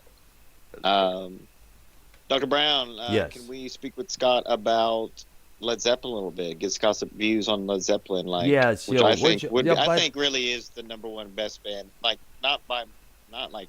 I still believe they stole favorite, Stairway to Heaven. Well, they do have the rights to that song, though, right? I know, but I still feel like they kind of ripped that guy off at the party. What's his name? Doctor, you know. Which one? You mean that Spirit song? Yes, yes. Oh yeah, but actually, you know what? I'm not too sure who came up, but then again, Taurus from Spirit and Stairway to Heaven, yeah, they have kind of like the same intro. That's about a couple seconds, but they're two different songs. Yeah. I guess, yeah. I mean, you can give them the benefit of the doubt because there are a lot of songs that are like that. I mean, you fucking pick up a guitar, you know, a lot of riffs do sound the same. There's a lot of notes that are used in just different strumming. I mean, it happens, you know, so I get it. And plus, you know, bands, and plus, you know, let's not forget the lawsuit that Huey Lewis had against Ray Parker Jr. Because Ghostbusters had the same kind of riffs that I Want to Do Drug, the Huey Lewis song, had. Mm. Yep. Yes, I remember that. Absolutely there. And let's not forget this the lawsuit that the Bee Gees faced when their song How Deep Is Your Love was a ripoff of this one song called The End, composed and performed by this guy whose name escapes me at the moment. I don't think I recall here. Go ahead. No, I was just gonna say I don't know this one. I don't recall. Yeah, that was back in the early '80s, believe it or not. And the judge ruled favored of this guy. So now the Bee Gees had to credit this guy's name along with the songwriting credits of How Deep Is Your Love. Interesting. Yep. So it happens, you know, a lot. Obviously, it happens more than we even know. And let's not forget, there's a lot of songs out there. There's a lot of music. You know what I'm saying? Like, yeah, there sure is. But let's not forget. You know, now, let me pose this idea, and this was mentioned a couple times. I forgot. Go ahead, no, Scott. Go ahead. No, please go ahead. In fact, there was a little something there I need to mention. That would you say that Led Zeppelin were the biggest cover band? Because they incorporated a lot of other people's songs into their own, especially in their live performances as well. Hence the song San Francisco by Scott McKenzie. That was oh shit, I thought you were about to Scott McKinnon. Scott McKenzie. That's his name, Scott McKenzie. He had a song called San Francisco called, I guess it was, if you're going to San Francisco, be sure to wear some flowers in your hair. Yeah. That was a gay song. Yeah, no.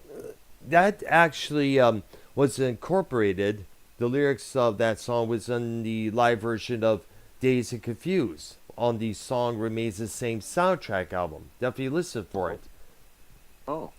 And let's not forget the situation with this guy, Jimmy Page, kind of like ripping off the what's that guy's name? Son of a bitch. He originally composed the song Dazed and Confused with different lyrics. Oh, Neil Young. No. Oh, that would have been cool if that was right, too.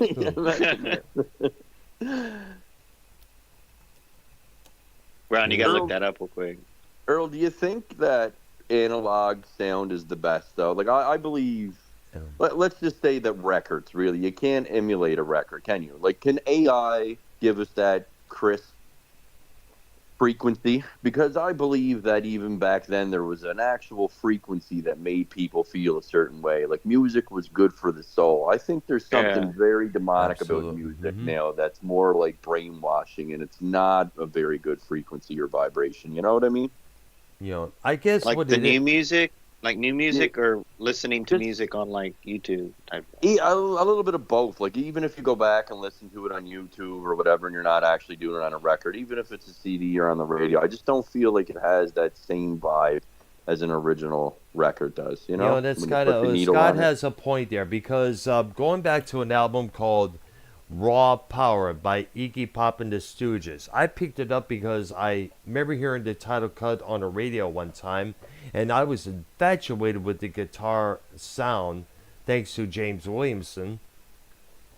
And I picked up that album, and that guitar was raw. It was massively. It was like... James Williamson. Yeah, is his nickname Dub or something? Or? What again? Is his nickname Dub? James Williamson, is it? Jameson, no, he was the guitar player for Iggy and the Stooges.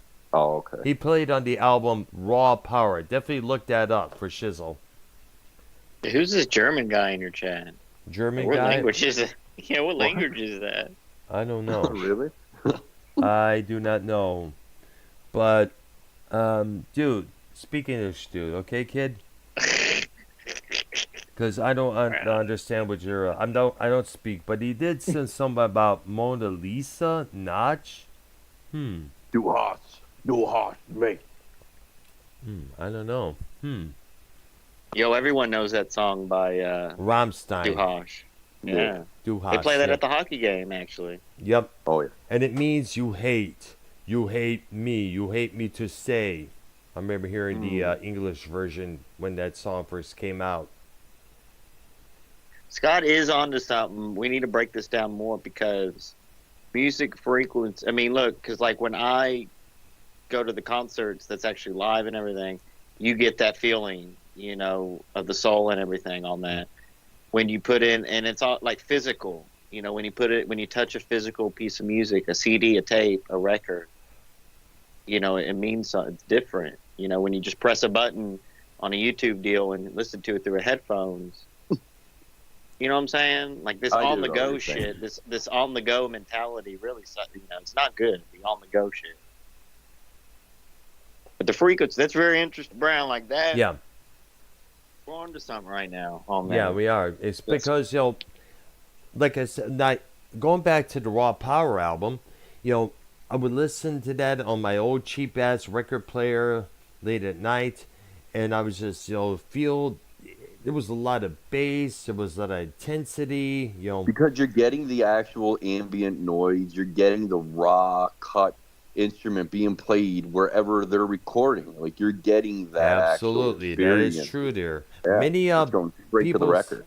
Exactly. I think Neil Young spoke against about digital enhancement and recording ages ago. Yeah. Yes, because it kind of like takes away the rawness of the original album. But then again, you know, so many people like to remaster and remix things because it make it more compatible to today's listeners. Like they'd have been doing that with some of the later Beatles albums, like Abbey Road, the White Album, and such. You were saying, you know, that Led Zeppelin is like one of the greatest cover bands. I think Johnny Cash, I mean, he's not a band, but like he also is like just a huge cover artist, isn't he? Well, not too much. I know he did Rusty Cage with Tom Petty, with Tom Petty Heartbreakers backing them up. Of course, so rest in peace to both him and Petty. But the song was originally done by Soundgarden. Yeah. And we cannot forget the Nine Inch Nails covered the song "Hurt," and it fits to say that, you know, Cash took his version to the next level. He did. I took a hard stool today. Remember that one? Yep. To see if it's still soft. Yeah, it's no, but he also did Ghost Riders in the Sky. I believe that was a cover too. Yes, absolutely there. I don't think it's called Ghost Riders in the Sky. I think it's called something different. But yeah, you know what I'm talking about. Yeah. But either way, going back to the song Days of Confused, Jake Holmes had his version on an album from 1967. And the Yardbirds, which Jimmy Page was still a part of at that time, played with Mr. Holmes at some gig somewhere. Page liked the song, and he suggested to the rest of the Yardbirds to do that song on a French TV show. Look it up on YouTube. And it sounds similar to the Zeppelin version. Now, when Zeppelin got together to record their first album, they decided to, I guess, incorporate it to some new music. Or actually, I'm getting tongue-tied here. New lyrics written by Robert Plant. But it was in kind of like the same style. So, now Jake Holmes heard about this.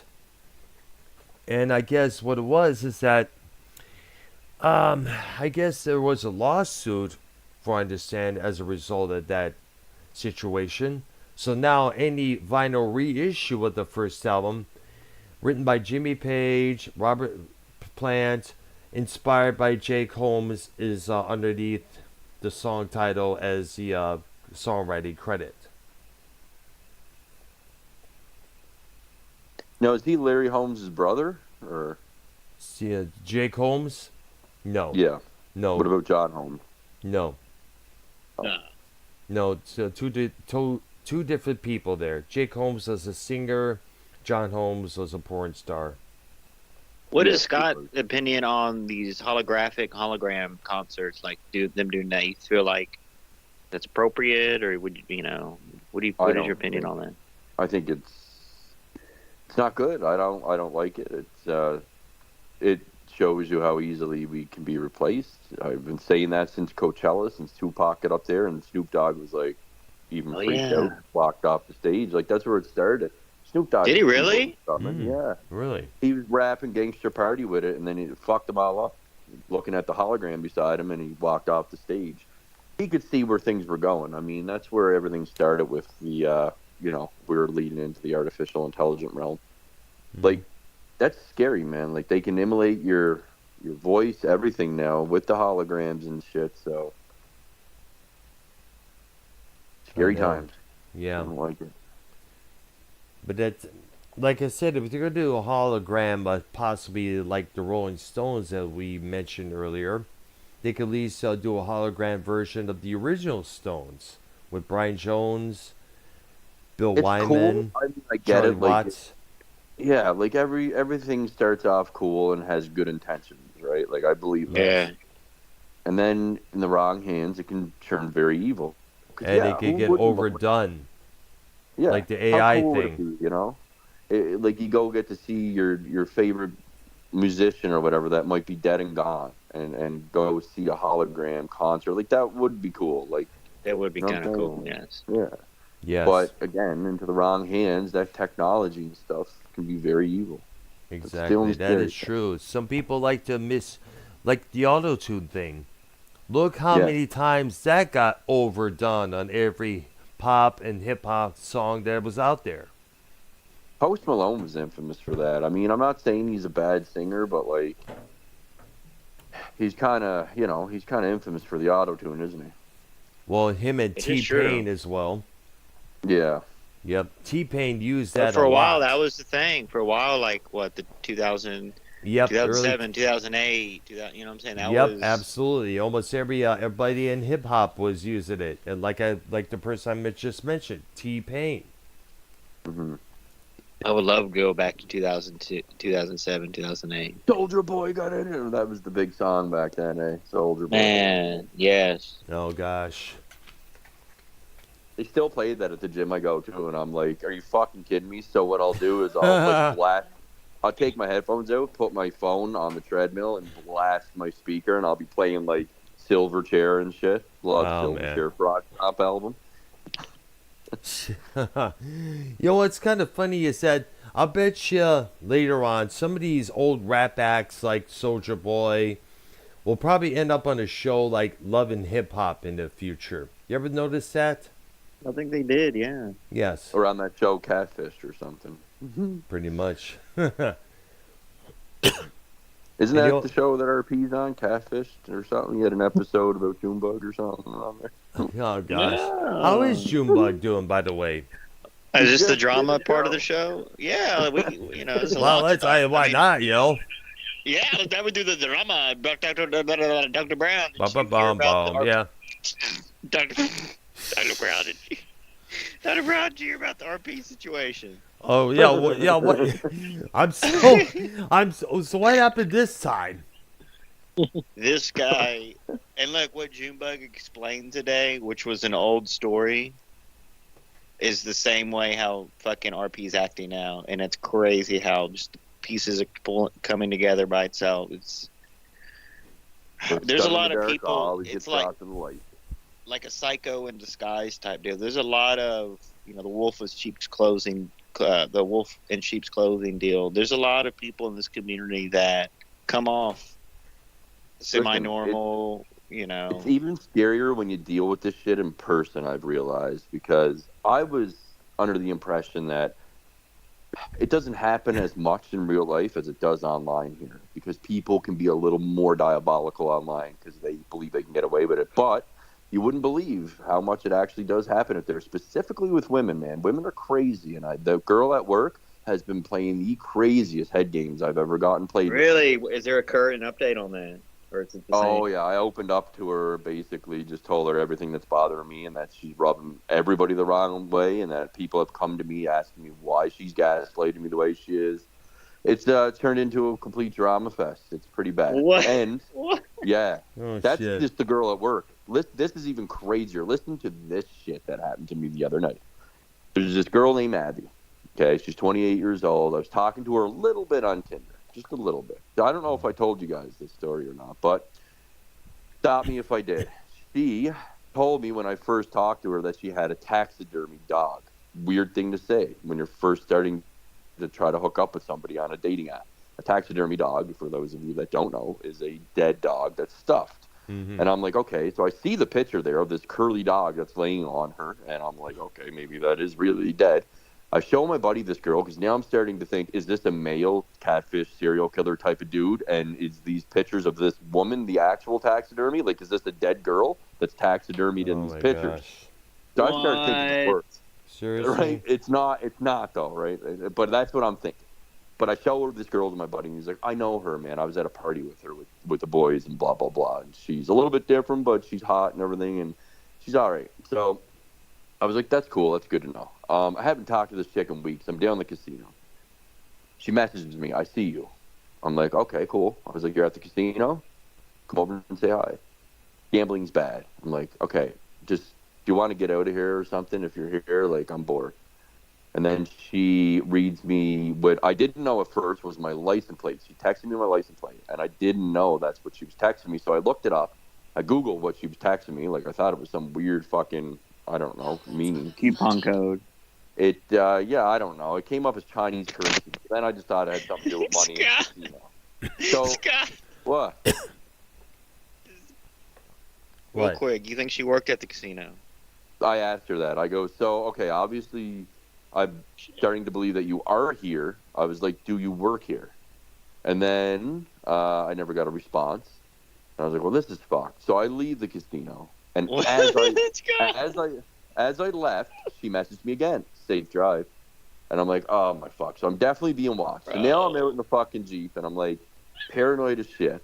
And I start driving home, and I'm looking in my rearview mirror, and I see nothing. Then I get to, like, almost up to my neighborhood, and I look in my rearview mirror, and I see that there's headlights behind me, and I just have this heebie-jeebie gut feeling, and I slowed right the fuck down to 20 on a road that's 80 kilometers an hour. And that car behind me slowed right the fuck down. So now I knew for sure I was being followed, and I came to a complete stop. The car had no choice now. In 20 to 80 kilometers, what is that in miles? Because in America we use miles per hour. 50-ish. All right. Damn, that's confusing. But go ahead. So she, it was her, and she had no choice now but to pass me. Oh yeah. So she's driving, but there's two guys in the vehicle. The two guys put their hoods up, one in the back, one in the front. Then they cut over. I let them cut over 2 lanes, and now the hunted becomes the hunter. So I start following them. So they're taking right turn after right turn after right turn, and I'm following. Did you have any protection, like a knife or pepper spray or anything? Oh, I always got something in the Jeep. Yep. All right. I told her I have a license to carry, which you can't get in Canada. There's like one person, not even law enforcement, that legitimately has a license to carry. But I told her that anyway, right? And she told that to the police. But anyway, I kept following them until they were well out of my neighborhood. And then when I went back to my neighborhood from a different direction now, from the other end of how you get to my neighborhood, I was coming from one end, that vehicle shows up, and I'm like, no fucking way. So then they pulled down my street, and I'm like, oh, hello there. So I fucking fly up behind them. They try to escape. They're going through the alley, and I'm fucking like trying to run them off the road now, beeping the horn. I pull up beside them. I fucking roll down the window, and then she's trying to cover her face. I cut her off at a stop sign, ran a red light, did a 360, drove back at her vehicle. She turned and went the other way. So now I'm in a high-speed chase. And I'm like, I have no choice but to either end these people's lives, which I felt like doing, or call the police. Oh my god! And Wait, tell them Scott. what the So, fuck. Yeah. you think they put an air tag on your car? What do you mean? So, like Apple products, Apple phones, it's this little piece that you can, like RP was explaining the other day. He put on his dog, and through Apple products, it tracks. It's just a little piece that sticks. Yeah, a little. It's probably the size of like a quarter or something, and they can stick it anywhere and track it through Apple, phones and stuff. So that's weird. I mean, how did she know you were at the fucking? How did she know you were at the? Like, it sounds to me like a setup. They're trying to rob you, right? The two guys. That's what it sounds like, right? So, yes. Basically, I put a picture of my Jeep on Tinder, on my Tinder profile, okay? So she knows what my Jeep looks like. So what she told police, because the police got involved, and she told police, it was just a prank, and I just saw his Jeep in the casino parking lot, right? So that's fine or whatever, right? It's like, okay. So it's my own stupid fault for putting my Jeep, which is clearly distinct and marked, with stars and shit, right? She was following you. Yeah, but that's the thing. She was following me and playing she's stalking you. Well, she's playing weird serial killer games, right? Fucking with me. So, regardless of anything, they did that, and I knew that I had to call the police at this point. I didn't want to because it was 4 a.m. and I couldn't wake up any of my boys, and the boys were like, "You should have woke us up" or whatever. And I'm like, "I'm not doing that to you at 4 a.m. to go handle some people, right? That are fucking with me." So I had to call the police because I'm after running a bunch of red lights and doing 360s out on the fucking road. So obviously I'm going to get reported anyway, if not by them, by people in the neighborhood and the cameras that are on the fucking streetlights. So I had to call the police and tell them what I'm doing. And then I explained everything. They told me to go down to detachment. So I did. I talked to this officer, and he basically ended up calling this Abby chick and said, "Oh, I don't think she's malicious, Scott," and blah, blah, blah. And then she was telling him about the threats I made and my friends and all this shit. And he was like, you don't need to be making threats like that. And I was like, listen, Abby, I was like, the police know who I am out here. But, like, you could have easily got fucking very hurt. You're lucky I called the police and didn't do something else. And I said, not everybody's going to react like me either. Like, you could deal with someone even worse that, like, I don't know who you think you're fucking with, man. Like, what if the roles were reversed? What if you did that to her with 2 men in your car? Oh, Scott would get persecuted to the full max. Yep. That's exactly what I told police. That's exactly what I told everybody that I tell. That's how it is. Like, most of these women would play that shit so they can make themselves the victim and make the men look evil as fuck. Well, I hope he reported her Tinder account. Did he report her Tinder account? Oh, yeah. I did. It's the internet, though. So it all turns into this crazy thing where she's trying to play the victim, and I goes, the cops might not think you're malicious because you're a pretty little blonde girl, but you had 2 guys with you, and I don't know if your intentions were to kidnap me, rob me, or what. But then my buddy Brian says, well, her ex-boyfriend's a huge TikToker out here, and he is. He's a big TikToker. He got famous. What? Yeah, and he goes, is this the guy that was in her back seat? And I said, yep, that's him. And I was like, holy fuck. So they were trying to do like a skit thing or something. That's what I think. Yeah. So try to make them sound like a porn. Say, hey, I'm on TikTok. I got thousands of followers. Then why come I never heard of you until now? Yeah. That's what I would throw him. I messaged him and I goes, I seen you with Abby the other night, pal, just from my burner account on Facebook, just to fucking freak him out, right? Because I told the girl at the end of the day, I goes, listen, you don't know who you're fucking with. You're going to fuck with the wrong person out here, and it's not going to end very good for you. You got to grow up. You're fucking 28. You can't be playing those games with people in this society, man. Like, you really can't. Yeah, people be on drugs, bro. People be, especially, whatever. Right? How the fuck do you know where I live? And the cops were like, oh, she actually lives up in this area. I goes, okay, in this area. This area is huge. I was like, does she live in my neighborhood? Well, no, not your neighborhood. Then why does she know where I live? She tries to say she doesn't. Yeah, you do, because I chased you way the fuck away from my neighborhood, and you ended up showing up when I got back to my neighborhood from a different direction. You clearly know where I live somehow. And that is I go, stay the fuck away from my fucking house. Stay away from my neighborhood. My buddy got a little girl, and he's armed too, and you don't know who you're fucking with. There's been a lot of robberies here lately. Shit's getting really bad here again.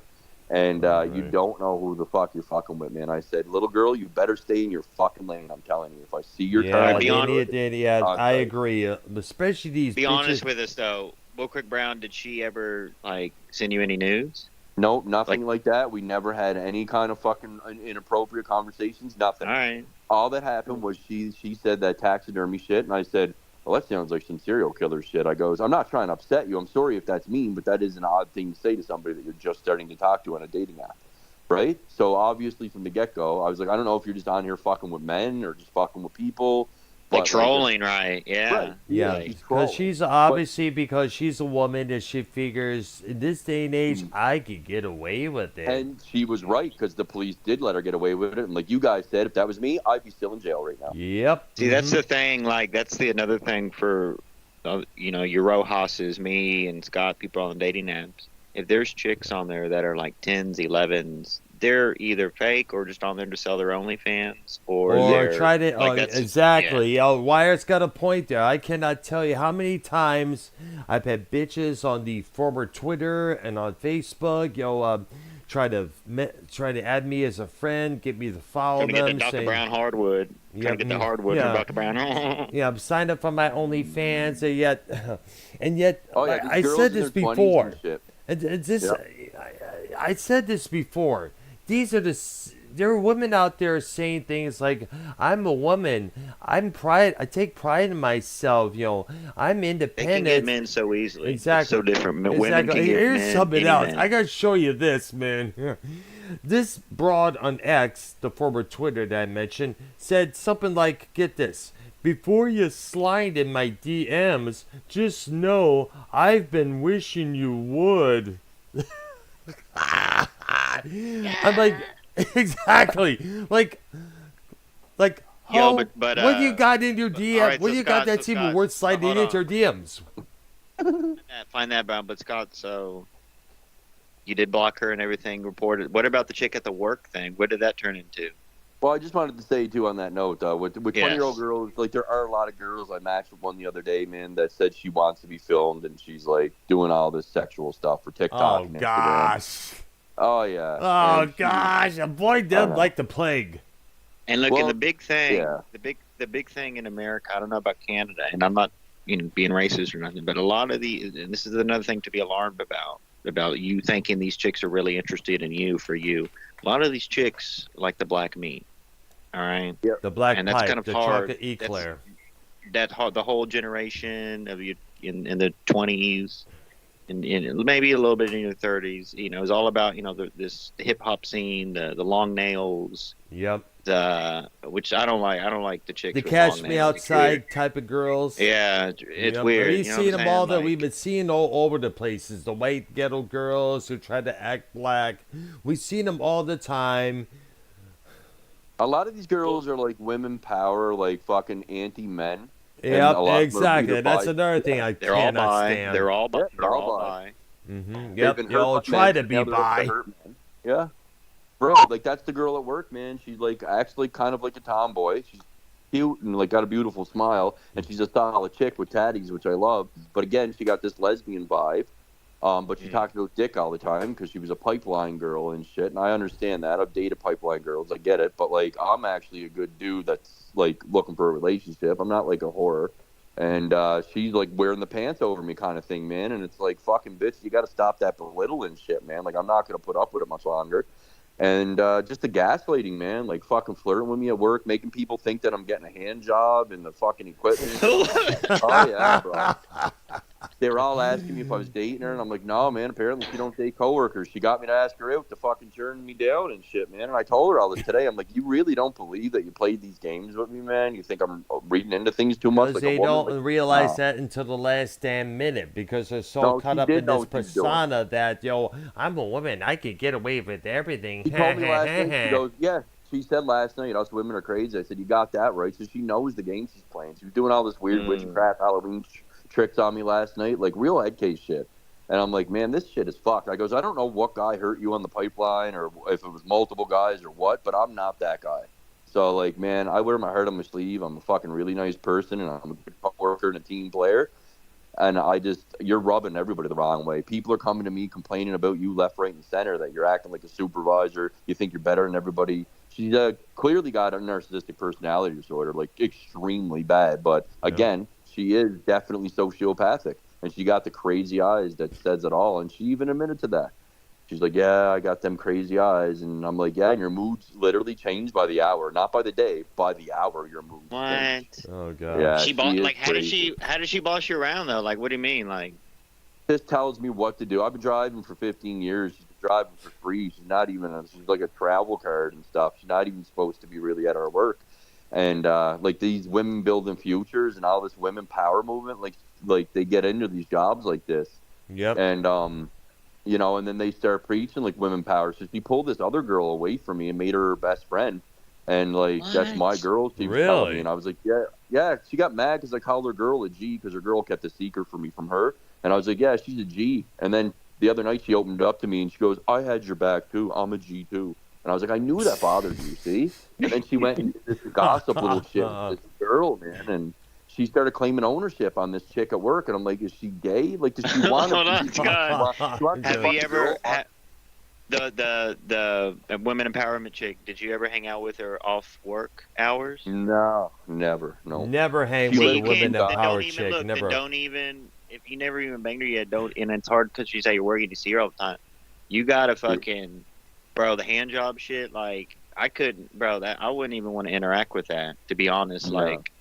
It's hard not to because she's at your work. You know what I'm saying? So yeah, you could go down that road to report her through the work, right? But you don't want to. Yeah, do so because let the boss know that she's acting like a prune and she needs to be put back in her damn place. She ain't again, no if you were pretending shit, to like nothing. touch her boob or something, like she would. I mean, when the roles are reversed, me to do that. Yes, she was entrapping me to maybe do some shit like that. Oh and then fuck go hell, to HR. hell no. Like, yeah, no, I'm not stupid like that. I've learned from work relationships years ago, and usually I don't get involved in this type of shit, but this girl somehow, I got a weak spot for women, and she was able to drag me back to the way I was like fucking 10 years ago. And yeah, I don't know, she's very manipulative. It's meant to say that it's women like these are one of the prime reasons why I refuse to get into any relationship nowadays, because nowadays it's too risky.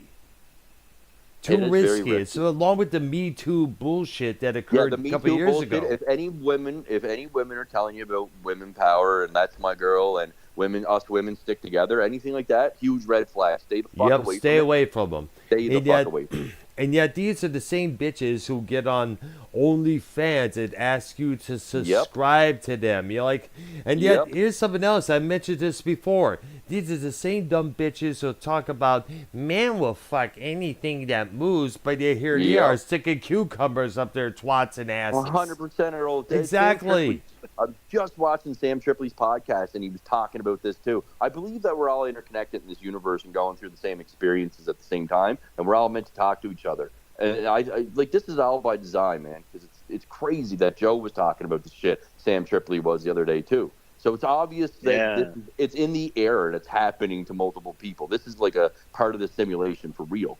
And Sam Tripoli was talking about girls like this, man. And exactly what I said, the white lesbian type of girls that are anti-fucking men, man. And they do the same shit. They do. What about these housewives that you work with who ask you to come over to their place?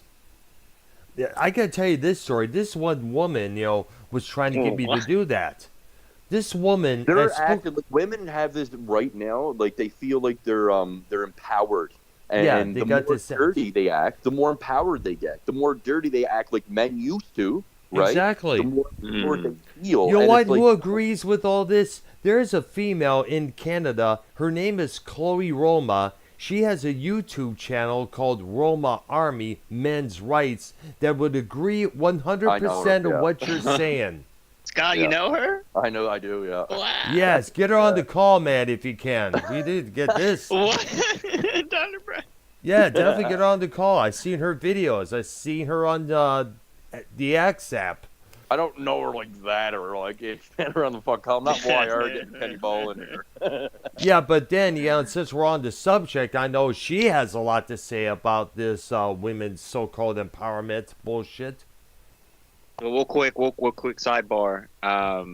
for Steve Callan and Scott, the Capitals are beating the Devils. It looks like Capitals going to have a pretty good team this year. Would y'all agree with that? No. Oh, okay. They've been shit in the bed, man. They've been terrible. Devils must not be something.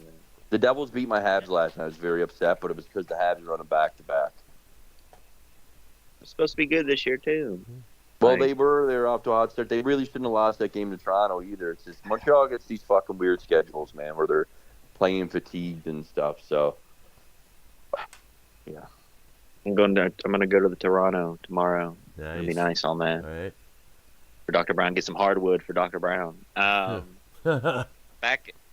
into. Did you have any stalkers that you worked with, Dr. Brown? There was not really a stalker. She wasn't really a stalker, but this one cashier at the grocery chain I worked in Southeast Michigan in the early 2000s. She was married. She had a daughter, but yet occasionally, a couple times, she would try to get me to come over to visit. You got to come over to my place sometime. She would talk about Asian porn channels during lunch break. She would talk about, yeah, she did. Was she Asian? No. Yeah, she's apparently she was one of those housewives who like to go behind her husband's back because she's not satisfied. She doesn't like being married, wants to party all the time, blah blah blah. And finally, I had to report her to the management. She got suspended for a couple of weeks. She came back, started retaliating by calling me a loser when she saw me walking down the street or riding my bike or flipping me off, blah blah blah. Dr. Brown, did you used to bang chicks in the 90s? Yes, absolutely. What? Yes, I did. And in the 2000s.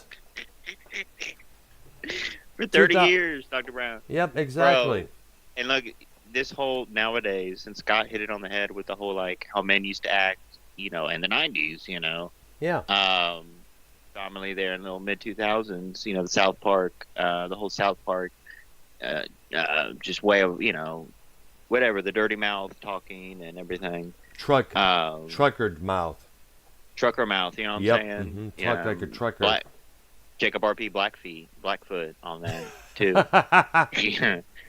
But it is interesting how the roles are reversed on the empowerment because the pussy is a controlling thing. Exactly. I got the pussy, so I make the rules and be like, come on. So how do we change this as men? Like, what do we got to do? We got to put together a fucking male power fucking group now? No, better yet, I think the best thing to do is get a foreign woman, someone from India who are loyal to their men, most likely.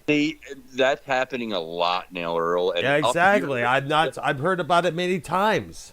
It's Filipino women here, and I'm getting a new tattoo tomorrow from my Filipino girlfriend's boyfriend at work. Anyway, he's like, her boyfriend is anime artist / tattoo artist. He's getting better and better. So I was like, wow, his work's incredible. I'm definitely getting one off him tomorrow. And nice. We were talking about white women because she knows what I'm going through with this white girl work, and she's like, yeah, I know us Filipino women are better, and I was like, it's just the morals, man. Don't let white women convince you that you need to be empowered and all this shit. They're just anti-men, and we'll all stop creating as a society if this continues. Like, the Filipino women get it. They were raised in the right culture, man, and it's just and the Indian women as well. There's a balance of nature, right? Like, you got to understand that, man. Like, it's not normal to take testosterone as a woman and get all jacked up and muscly. That's not normal. I'm not saying it's not right to be in shape, but you don't need to be changing your sex or trying to be about gender fluid. What the hell is gender fluid? Does the one chick at work, she takes testosterone? No. I'm just saying, like, in general, like, these women that are doing this, man, are like fucking ruining everything. They're ruining our species. Like, every fucking animal, every insect, all these, not every insect, but there's like asexuals and stuff, but like every animal and mammal and whatever, like, we have a balance to this, man. And yes, sometimes in the insect world, like, that's insects though, the female is stronger. That's yes, true. In some especially groups, the Black Widow. Female's stronger. Yes, the Black Widow and stuff. Oh, yeah. We get that, but with humans and most animals, it usually is the male is the alpha, doing the hunting. Lions are a little different too, like females hunt and shit.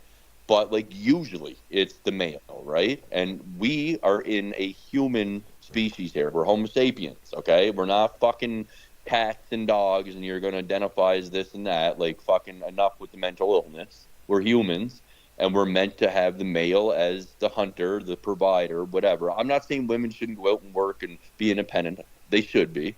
But, like, there's way too many single women out there now with fucking kids and looking for another stepdaddy here and there. And they go through multiple men. And it's like, there's a reason why all this is happening. The loyalty's going out the window. Women are fucking changing their identity, their whole structure, their whole, like, and it's not structured society that made them this way. They believe that. It's just that this is humans. This is the balance, man. Males have to feel like they're in charge, kind of, and they're the hunter and provider. Women are nurturers, and they're supposed to, like, help more so, raise the child, and, like, do all these things. I understand that that's changing, but it's not good, man. It's not changing for the better. I think one of the problems is with most of the women out there who adopt this kind of stuff, they feel like they've been screwed over by this guy or that guy, this guy, that guy there. So I guess what they're doing is they're taking their angst, that anger, out on every dude that comes across them. Yeah, they're making 100%. Us pay, the ones who didn't hurt anybody, pay for the mistakes that their men in their lives had done to them.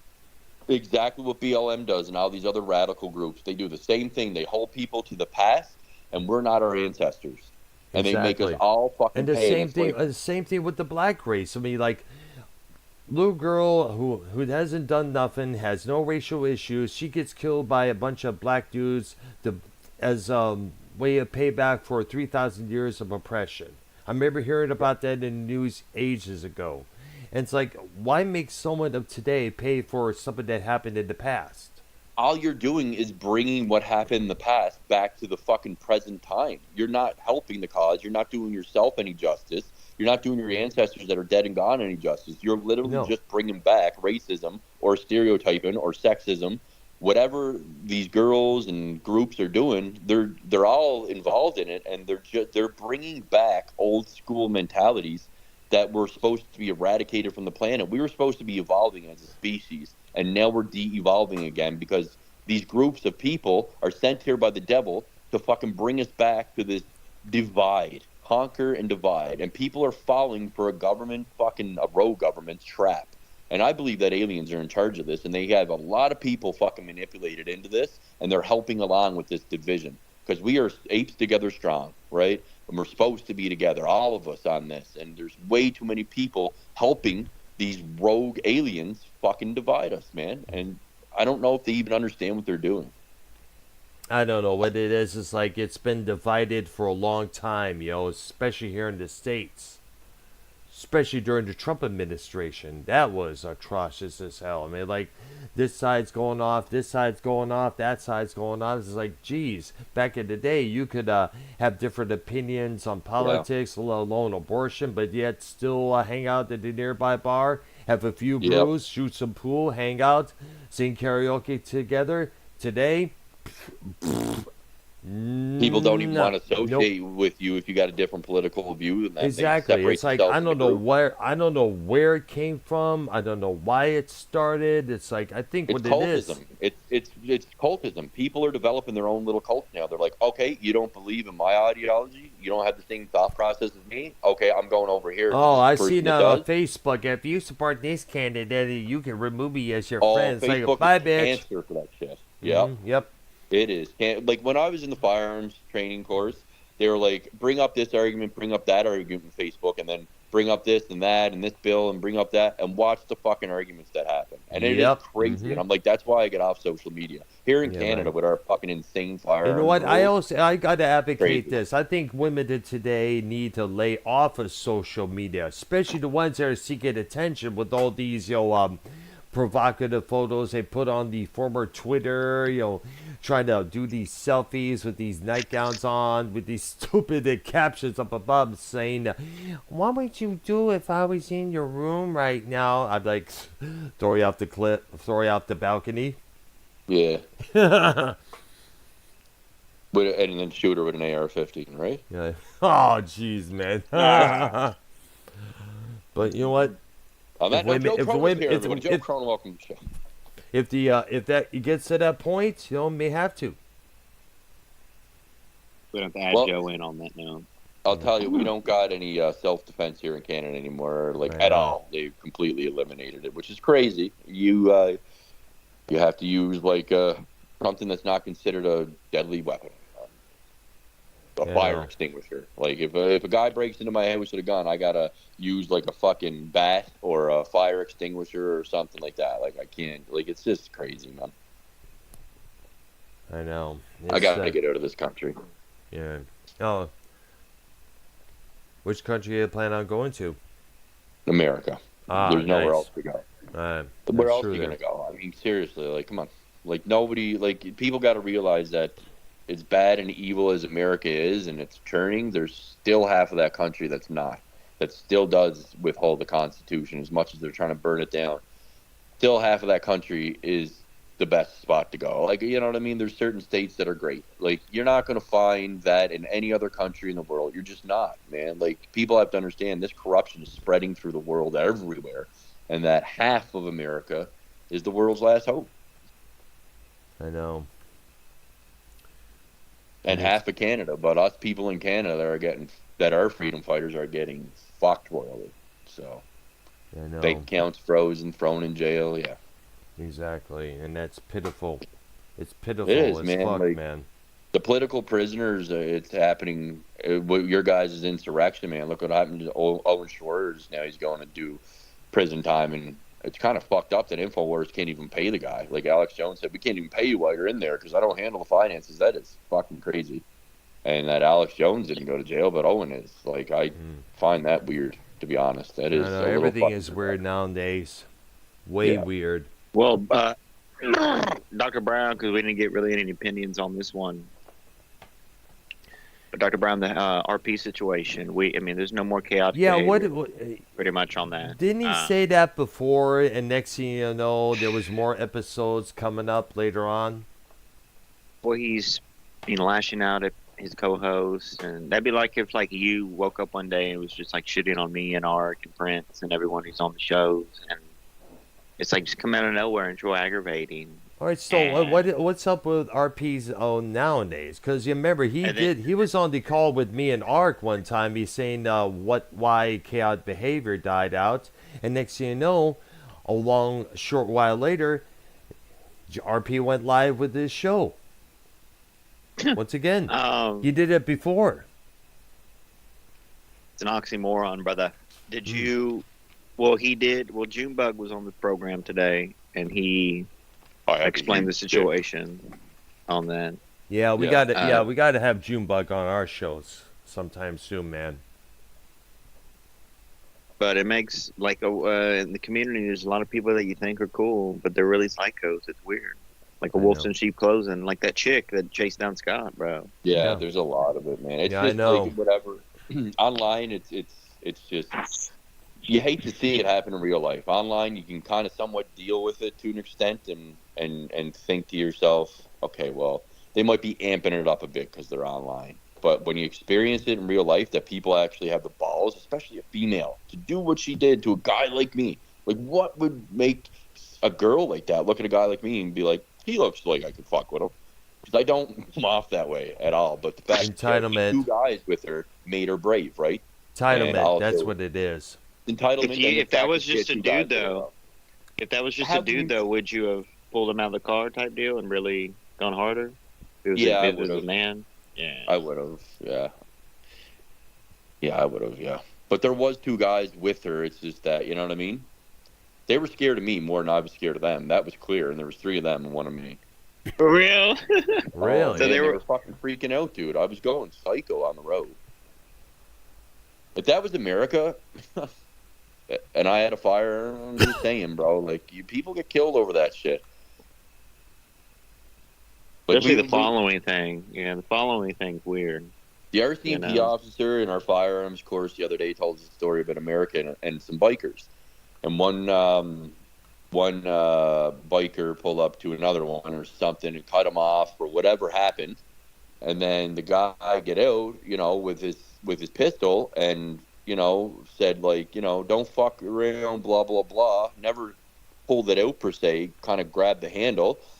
And what happened? That other fucking dude pulled out his fucking pistol and pop, pop, pop. Like, they don't hesitate boy. in America, man. You can't fucking threaten people. People know they have the right to defend themselves, dude. Exactly. And, like, you can't. So, like, in Canada, like, they feel more entitled to do the weird shit. But it's like, that can happen here easily, too. Like, I'm in Alberta, and Alberta's probably the last free place in Canada where we're kind of like the States here.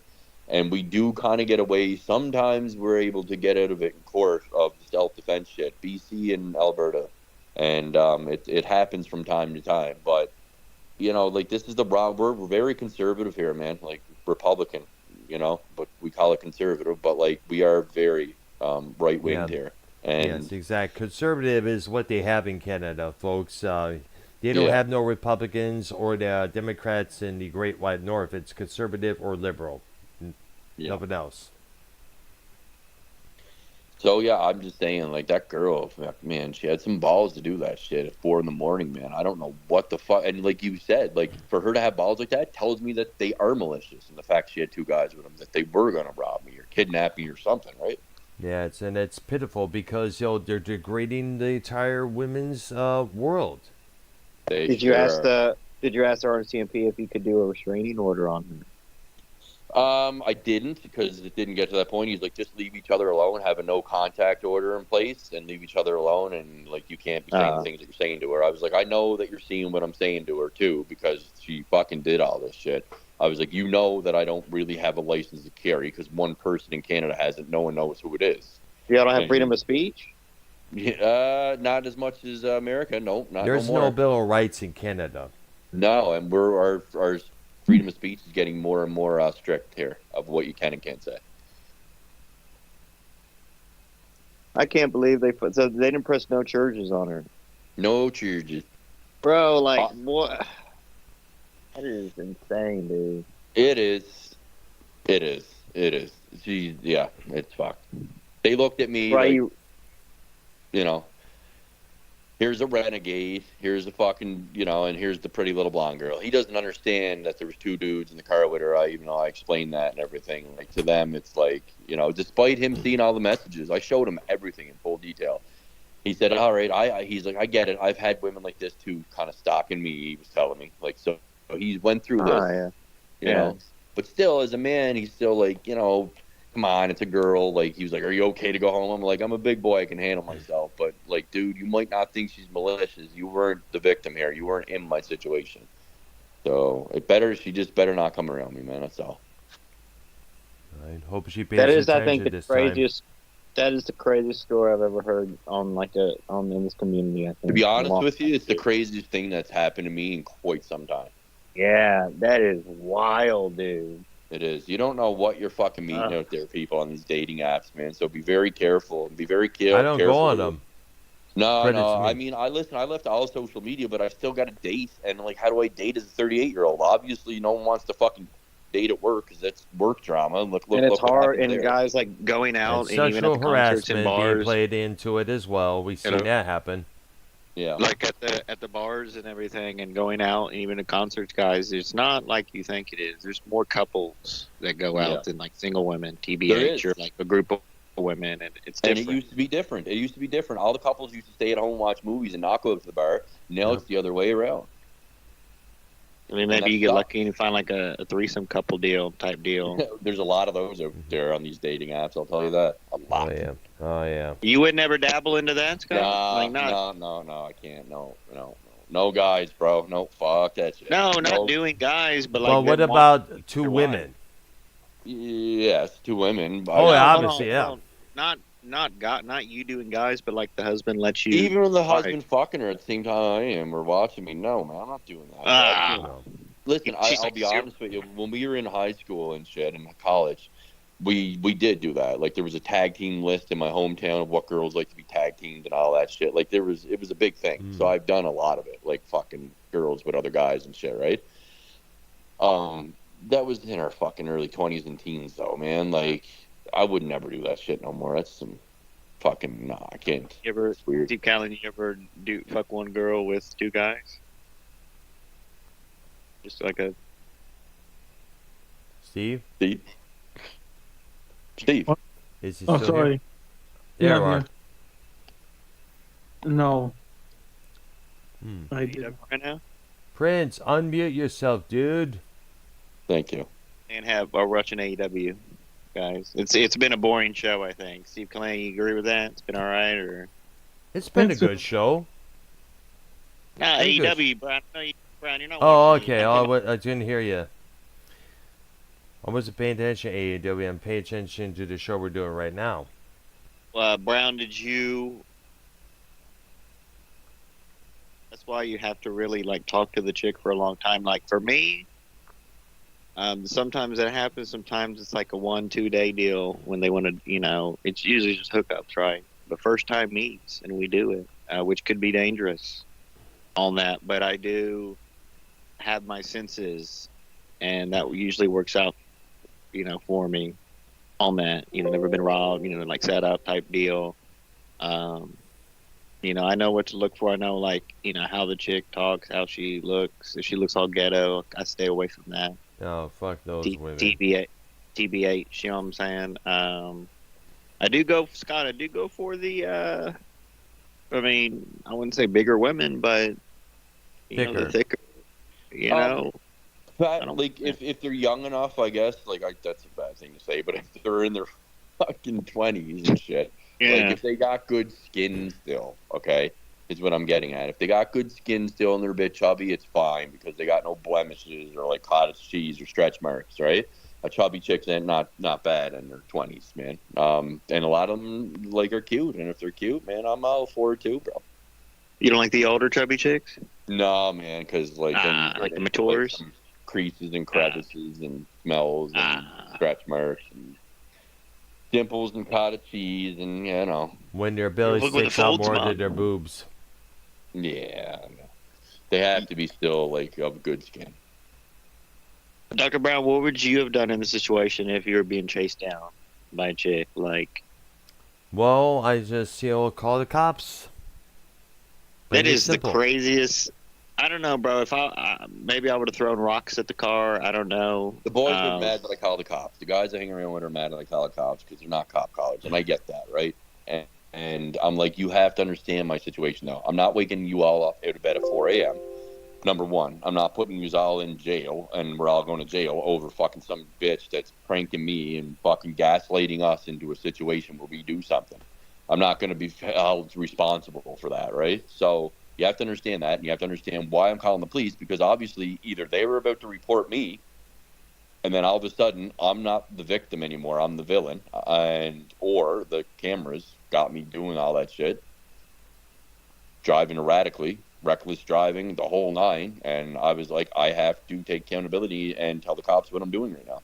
Like, I had no choice. It's either that you did the right thing, Scott. You did do the right thing. Yes, I hope. I believe I did. Yeah. And if you were in the old Scott back in the day, like if you were in an alcoholic rage there, maybe it would have been definitely different on that. It would have been. Probably wouldn't have been driving anyway. I would have been in central lockup like I was back then. Yeah, I wouldn't have been driving, no. But like I still would have. I mean, I've been in situations where when I'm drunk, I'm not handling it properly, obviously, and I've gotten arrested. So the cops know that here. You just gotta stay away from that chick. Block her. Don't have, you know what I'm saying? But if she keeps stalking you, obviously, you gotta call the police no matter who says it's not and cool inform your workplace about you her can't as well. listen to these street code motherfuckers, bro, and all these Aryans and little street gangs and going on about codes, because I've heard some of these fuckers say, yeah, man, our codes prevent us from, like, ratting on a fucking child kidnapper. Like, that happened in that prison community, and that wasn't cool, bro. It's like, you're really fucking picking your street code over fucking watching a kid get kidnapped. Exactly. That's the thing that gets me. It's like, you got these codes, people are using these codes, to protect the predators and shit. Yeah, bro. And that code shit, they never back you. Street shit never backs you up. In that shit. Yeah. And along with these threats, like, snitches get stitches, it's all like that's cool, not going to help either. Trying to be cool and trying to act Street hard. cred, all that bullshit. It's immature. It's a child mentality. They don't understand real life, obviously. And the prison got them fucking brainwashed, but they all need a rude awakening and maybe thrown into the military to see what real brotherhood is and what real codes are, because that shit don't fly. They're like, oh, we try to get the child kidnapper. Like, we'll try to kill him. We'll try to do it. But what if you don't get him?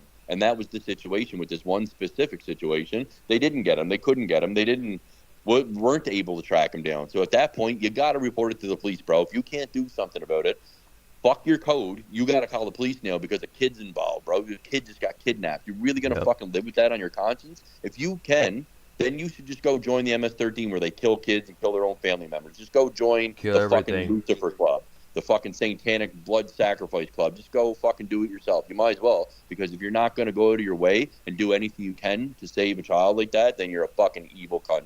Fuck you and fuck your street code. Did y'all, when y'all called the cops, were y'all like outside, like talking with each other, or were y'all like at the station? No, it was literally in the middle of the high-speed chase, and they were like, "All right, Scott, you got to get away from them because we don't want." Hey, Earl. Yes. Here you are, Prince. Yeah, yes. like, we don't something know. crazy I just discovered. What? Since we're still on the music show, I wanted to put this out there. Motley Crue, everyone knows my favorite band. I did not know on the vinyl record of Motley Crue's new repackaged album, there's actual blood in the vinyl record. There's actual blood. Which album? Shout out the devil. Oh. So. Yeah. So really? Blood in it. So Lil Nas X stole his idea when he put blood in his fucking 666 shoes from Motley Yeah, Crue. yeah. Motley Crue did that first. There's actually blood in it. On the actual vinyl. You remember when Yeah, Kiss the actual vinyl. Remember Kiss put some of their actual blood into the mixing ink for them comic books? Oh my god. That was back in 78, 79. Was from what it I human remember. blood, pig blood? What kind of blood? Their were we talking? blood. Their own blood. Oh. I didn't know that. Yep. That's crazy. They're putting blood in records now? Now, blood has DNA like hair, correct? What? Does Yes. blood have DNA in it? Okay, well, that's Yes, interesting. I would never absolutely. be getting So my DNA. so we're getting the DNA of Nikki Sixx into the vinyl What album. the hell? Man. Now does this have Why, the original? Why is his blood in the vinyl? No. Probably a promotion, I guess. It's the same But thing. if you It's break probably the to vinyl, generate you would have his news. blood all over the place. Probably to generate controversy. This is oh my god! What this world It is coming crazy. We do support the hard R tonight and Prince. What do you feel about? Now, Is that Prince, Prince what do you- Trujillo? Prince, a little question is the new vinyl reissue of Shot of the Devil. Does it have the original cover on it, of the pentagram? Yes. Ah, there you go. Because that was the original cover for the vinyl version back then, not on the cassette copy. Back in your day, Earl, they wasn't bitting no blood in the actual vinyl. Now in this generation, Fellow blood. BLM member with Mustafa, everybody, it's Prince. Are you Prince, in you the support BLM? BLM? You support BLM for real, Prince, or no? Uh-oh. Come on, man. But then again, they're coming out with a green marble vinyl. Talking about They did that for the Metallica reissue of And Justice for All. BLM They had- vinyl. Yes, exactly. They did that for a Exactly. black marble vinyl for the Black album. Fuck. That was and those the Metallica color vinyl for they had at Walmart for a short while. That was a limited edition. They did. He said the Black Album. That's what it's called, the Black Album, the Metallica album with Enter Sandman.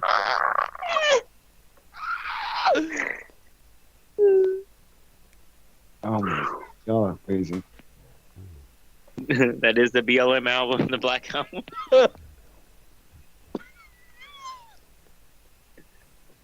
Ooh, I just wanted to bring that up to you, Earl. Let you know they're doing some crazy stuff now.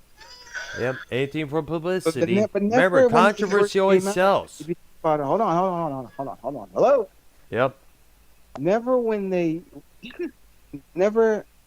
did they ever do that when they first came out with that record. Did they not? They never did that. Now all of a sudden they're repackaging, remastering. Now Yep. all of a sudden putting blood in it. But when Yep. it first came out, there was no blood in it. Back in your heyday, in the '60s and '90s, and you know what I'm saying? It had never. Yes. They did that. Why were they doing it now? That's the Well, question. because Why are they vinyl doing is the thing now. Like I said, new albums are coming out remastered. They're coming out with blood a in it, though. yep. With actual Well, not blood just in it. so, not just that. It's also this. Like I said, the Metallica album and Justice for All that just got reissued on vinyl. That is on green marble vinyl, black marble vinyl for Metallica's Black album. They did this blue vinyl for the same brother.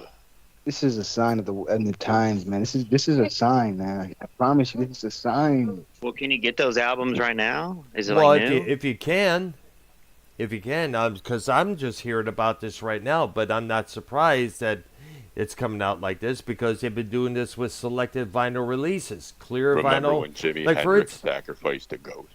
Oh, let's not forget this. I got my sister the Fleetwood Mac album, Rumors, and that is on clear vinyl.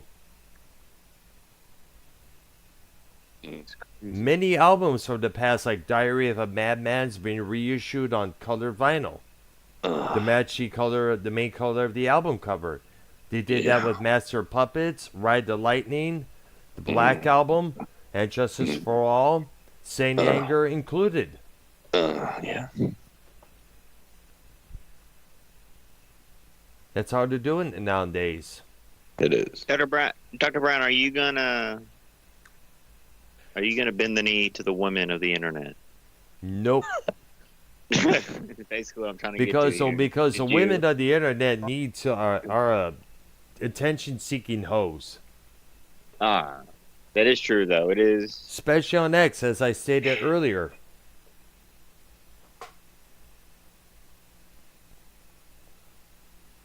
Scam the scammers. You know what I mean? Yep, exactly.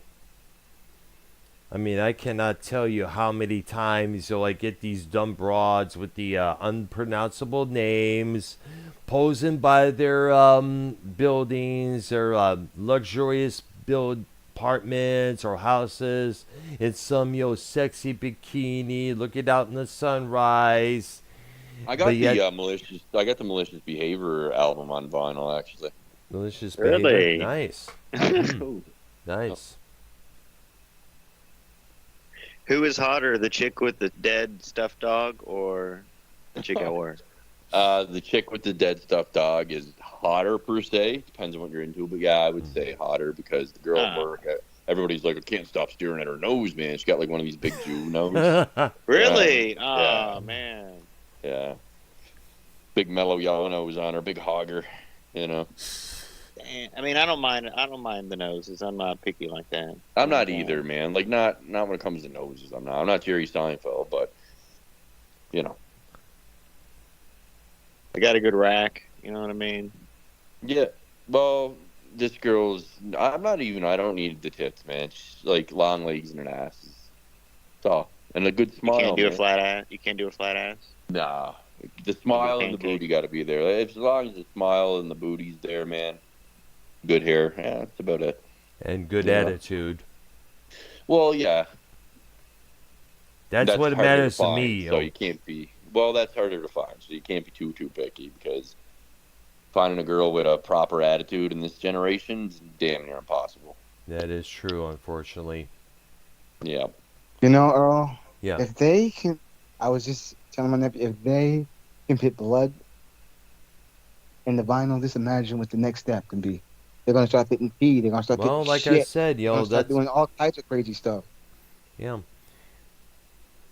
I'm not too That's sure where if it it's starts. going to That's where it starts. If they allow actual blood in sneakers and they're branding it, Next I thing you know, guarantee the next thing we hear is some artist you know what I putting mean? crap in their shoe or something. Well, like I said, Blame Kiss were starting that trend ages ago with what I just mentioned. I know Kiss started it first, but I'm saying there's gonna be an artist that's gonna say, "Oh, that's Big P," or But shit. then or again, you something got to worse. remember, there is a phrase that pays. Controversy creates cash. It works with everybody. I think that's what Motley Crue tried to do with this reissue. And that's what Little Nas X was trying to do as well. And by us talking about it, it worked. Midnight Prince. I'm mind blowing how they can actually do that and brand it and sell it to people, and people in their house with some other human being who they don't even know is blood. Like, how could you sell someone's blood? Let me Or look you this think up that's on the real? internet You there. really think that's real, or that you're saying that? Let's not forget Prince is an Illuminati guy. Okay? Oh, be quiet, boy. Be quiet. You talk too much. Prince is Midnight Gonky guys, right? Or no?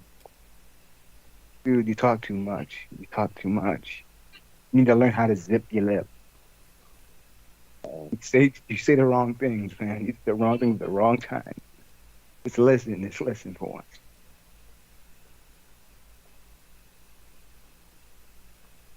Or I'll tell him. Open your ears and listen to what I'm saying for once. Okay, let's see what we got here. Well, all of us on this show, I me, got Steve it. Callan, Hold on, I'm looking up Scott. on Reddit right now about this thing here. Yep. Well, me, Dr. Brown, Steve Callan, and Prince are all picking our buttholes and sniffing it right now, guys, while we're on the show. Yep, I see what you're talking about. I'm looking on Reddit right now. It's the Shot of the Devil reissued, blood-filled, comically expensive. Yes. Yes. Mm-hmm. I told you. I was just looking at it because I And wanted one to of the buy it. comments here says, "Why is there blood in it?" one of the comments here says, 0 chance that's real blood. First it was anybody from the band, then it's their genetic and biologic material. That's a very invasive thing to be just carelessly mailing out in records. Plus, it's a considered biohazardous material. And while I'm sure there are ways to somehow monetize Ric that. Flair just showed up on AEW with Sting. What is going on, dude? Oh, there we go. Yeah, Steve Callan. What? Steve Callan. Holy shit! Mm. I didn't see that. That is crazy. Wow. Yeah, it's because he showed Ric Flair out last week, and that's going to be his final retirement match. Yeah, Sting, that is. Sting and Now, Ric let's Flair. not forget, Sting and Ric Flair go back long ways back to the original NWA. Ric Flair's going to turn on him right now, and then they're going to set up the final wrestling match or whatever. Well, Ric Flair already retired. No doubt about that. No, I know, but he's coming to retirement to retire Sting. That's what's happening here. Ah, By the way, that new movie, the Iron Claw? yes, looks Mhm. sick. Yes. On the whatchamacallit family. Von Erich. Yeah, The Von Erich family. looks unbelievably good. That's right. Zac Efron from High School Musical plays the lead. I guess he plays Kerry Von Erich. I think it Did might you be s- better did- than Mickey Rourke, the wrestler. I do. I think Did it's you gonna be did better. you see Zac Efron when he portrayed Ted Bundy in that one movie? In that one movie, Ted Bundy? Yes, about Ted Bundy. I guess it's Vile and Dangerous, I think the title was. I think I might have, to be honest with you. I think I watched that recently, too. All right there. Did you see James Hetfield as the patrol officer who pulls him alongside and arrests him? I did not realize that. Yep, that's the officer that pulls Bundy over to inspect his car, look at his face with the flashlight. That's James James Hetfield, Hetfield. lead drummer of Megadeth. Everybody. No, oh, dude, oh, I know you. No, but that is Hetfield himself, folks. Hey, so I guess this concludes our show for this evening. Now, are we doing WrestleManiacs, by the way? Tomorrow night? Yes. Good, What is good. the topic tomorrow? on that? We could talk about wrestling topics, whatever comes to mind. But we also should probably talk about TNA Wrestling coming back, because it was announced a couple of days back on Facebook that Impact Wrestling will rebrand itself to TNA Wrestling this coming January at a pay-per-view event in Vegas. Ric Flair's drunk as shit, too. Tonight. Oh, no surprise. He's always been a big drinker. Oh my God, what is happening tonight? I don't know. Me and Ric Prince just Flair. marked the Oh fuck my out on God, this. is this really This is happening right crazy. now? This is crazy, guys. All I right. just tuned in. I'm looking at it right now. Prince, you have cable? Really, dude? Princess Cable TV? Definitely got to talk about this tomorrow night on WrestleManiacs for shizzle. Holy shit. All right, Brad, you trying to end the show? Yeah, I'm going to end the show there and get about to my Undertaker's coming. business. Undertaker's You can't end the show on a night like this, Earl. You can't. Brown, This come is on, man. Epic right now, Brown. This is We epic. go for another hour, Brown, or no? Holy Nah, shit, bro. that's Stone all. Cold We already Steve went Austin over just 2 came hours. out. I got stuff Oh to take care of. my god, dude. What is Austin's out there, man? What? Who? Which Austin?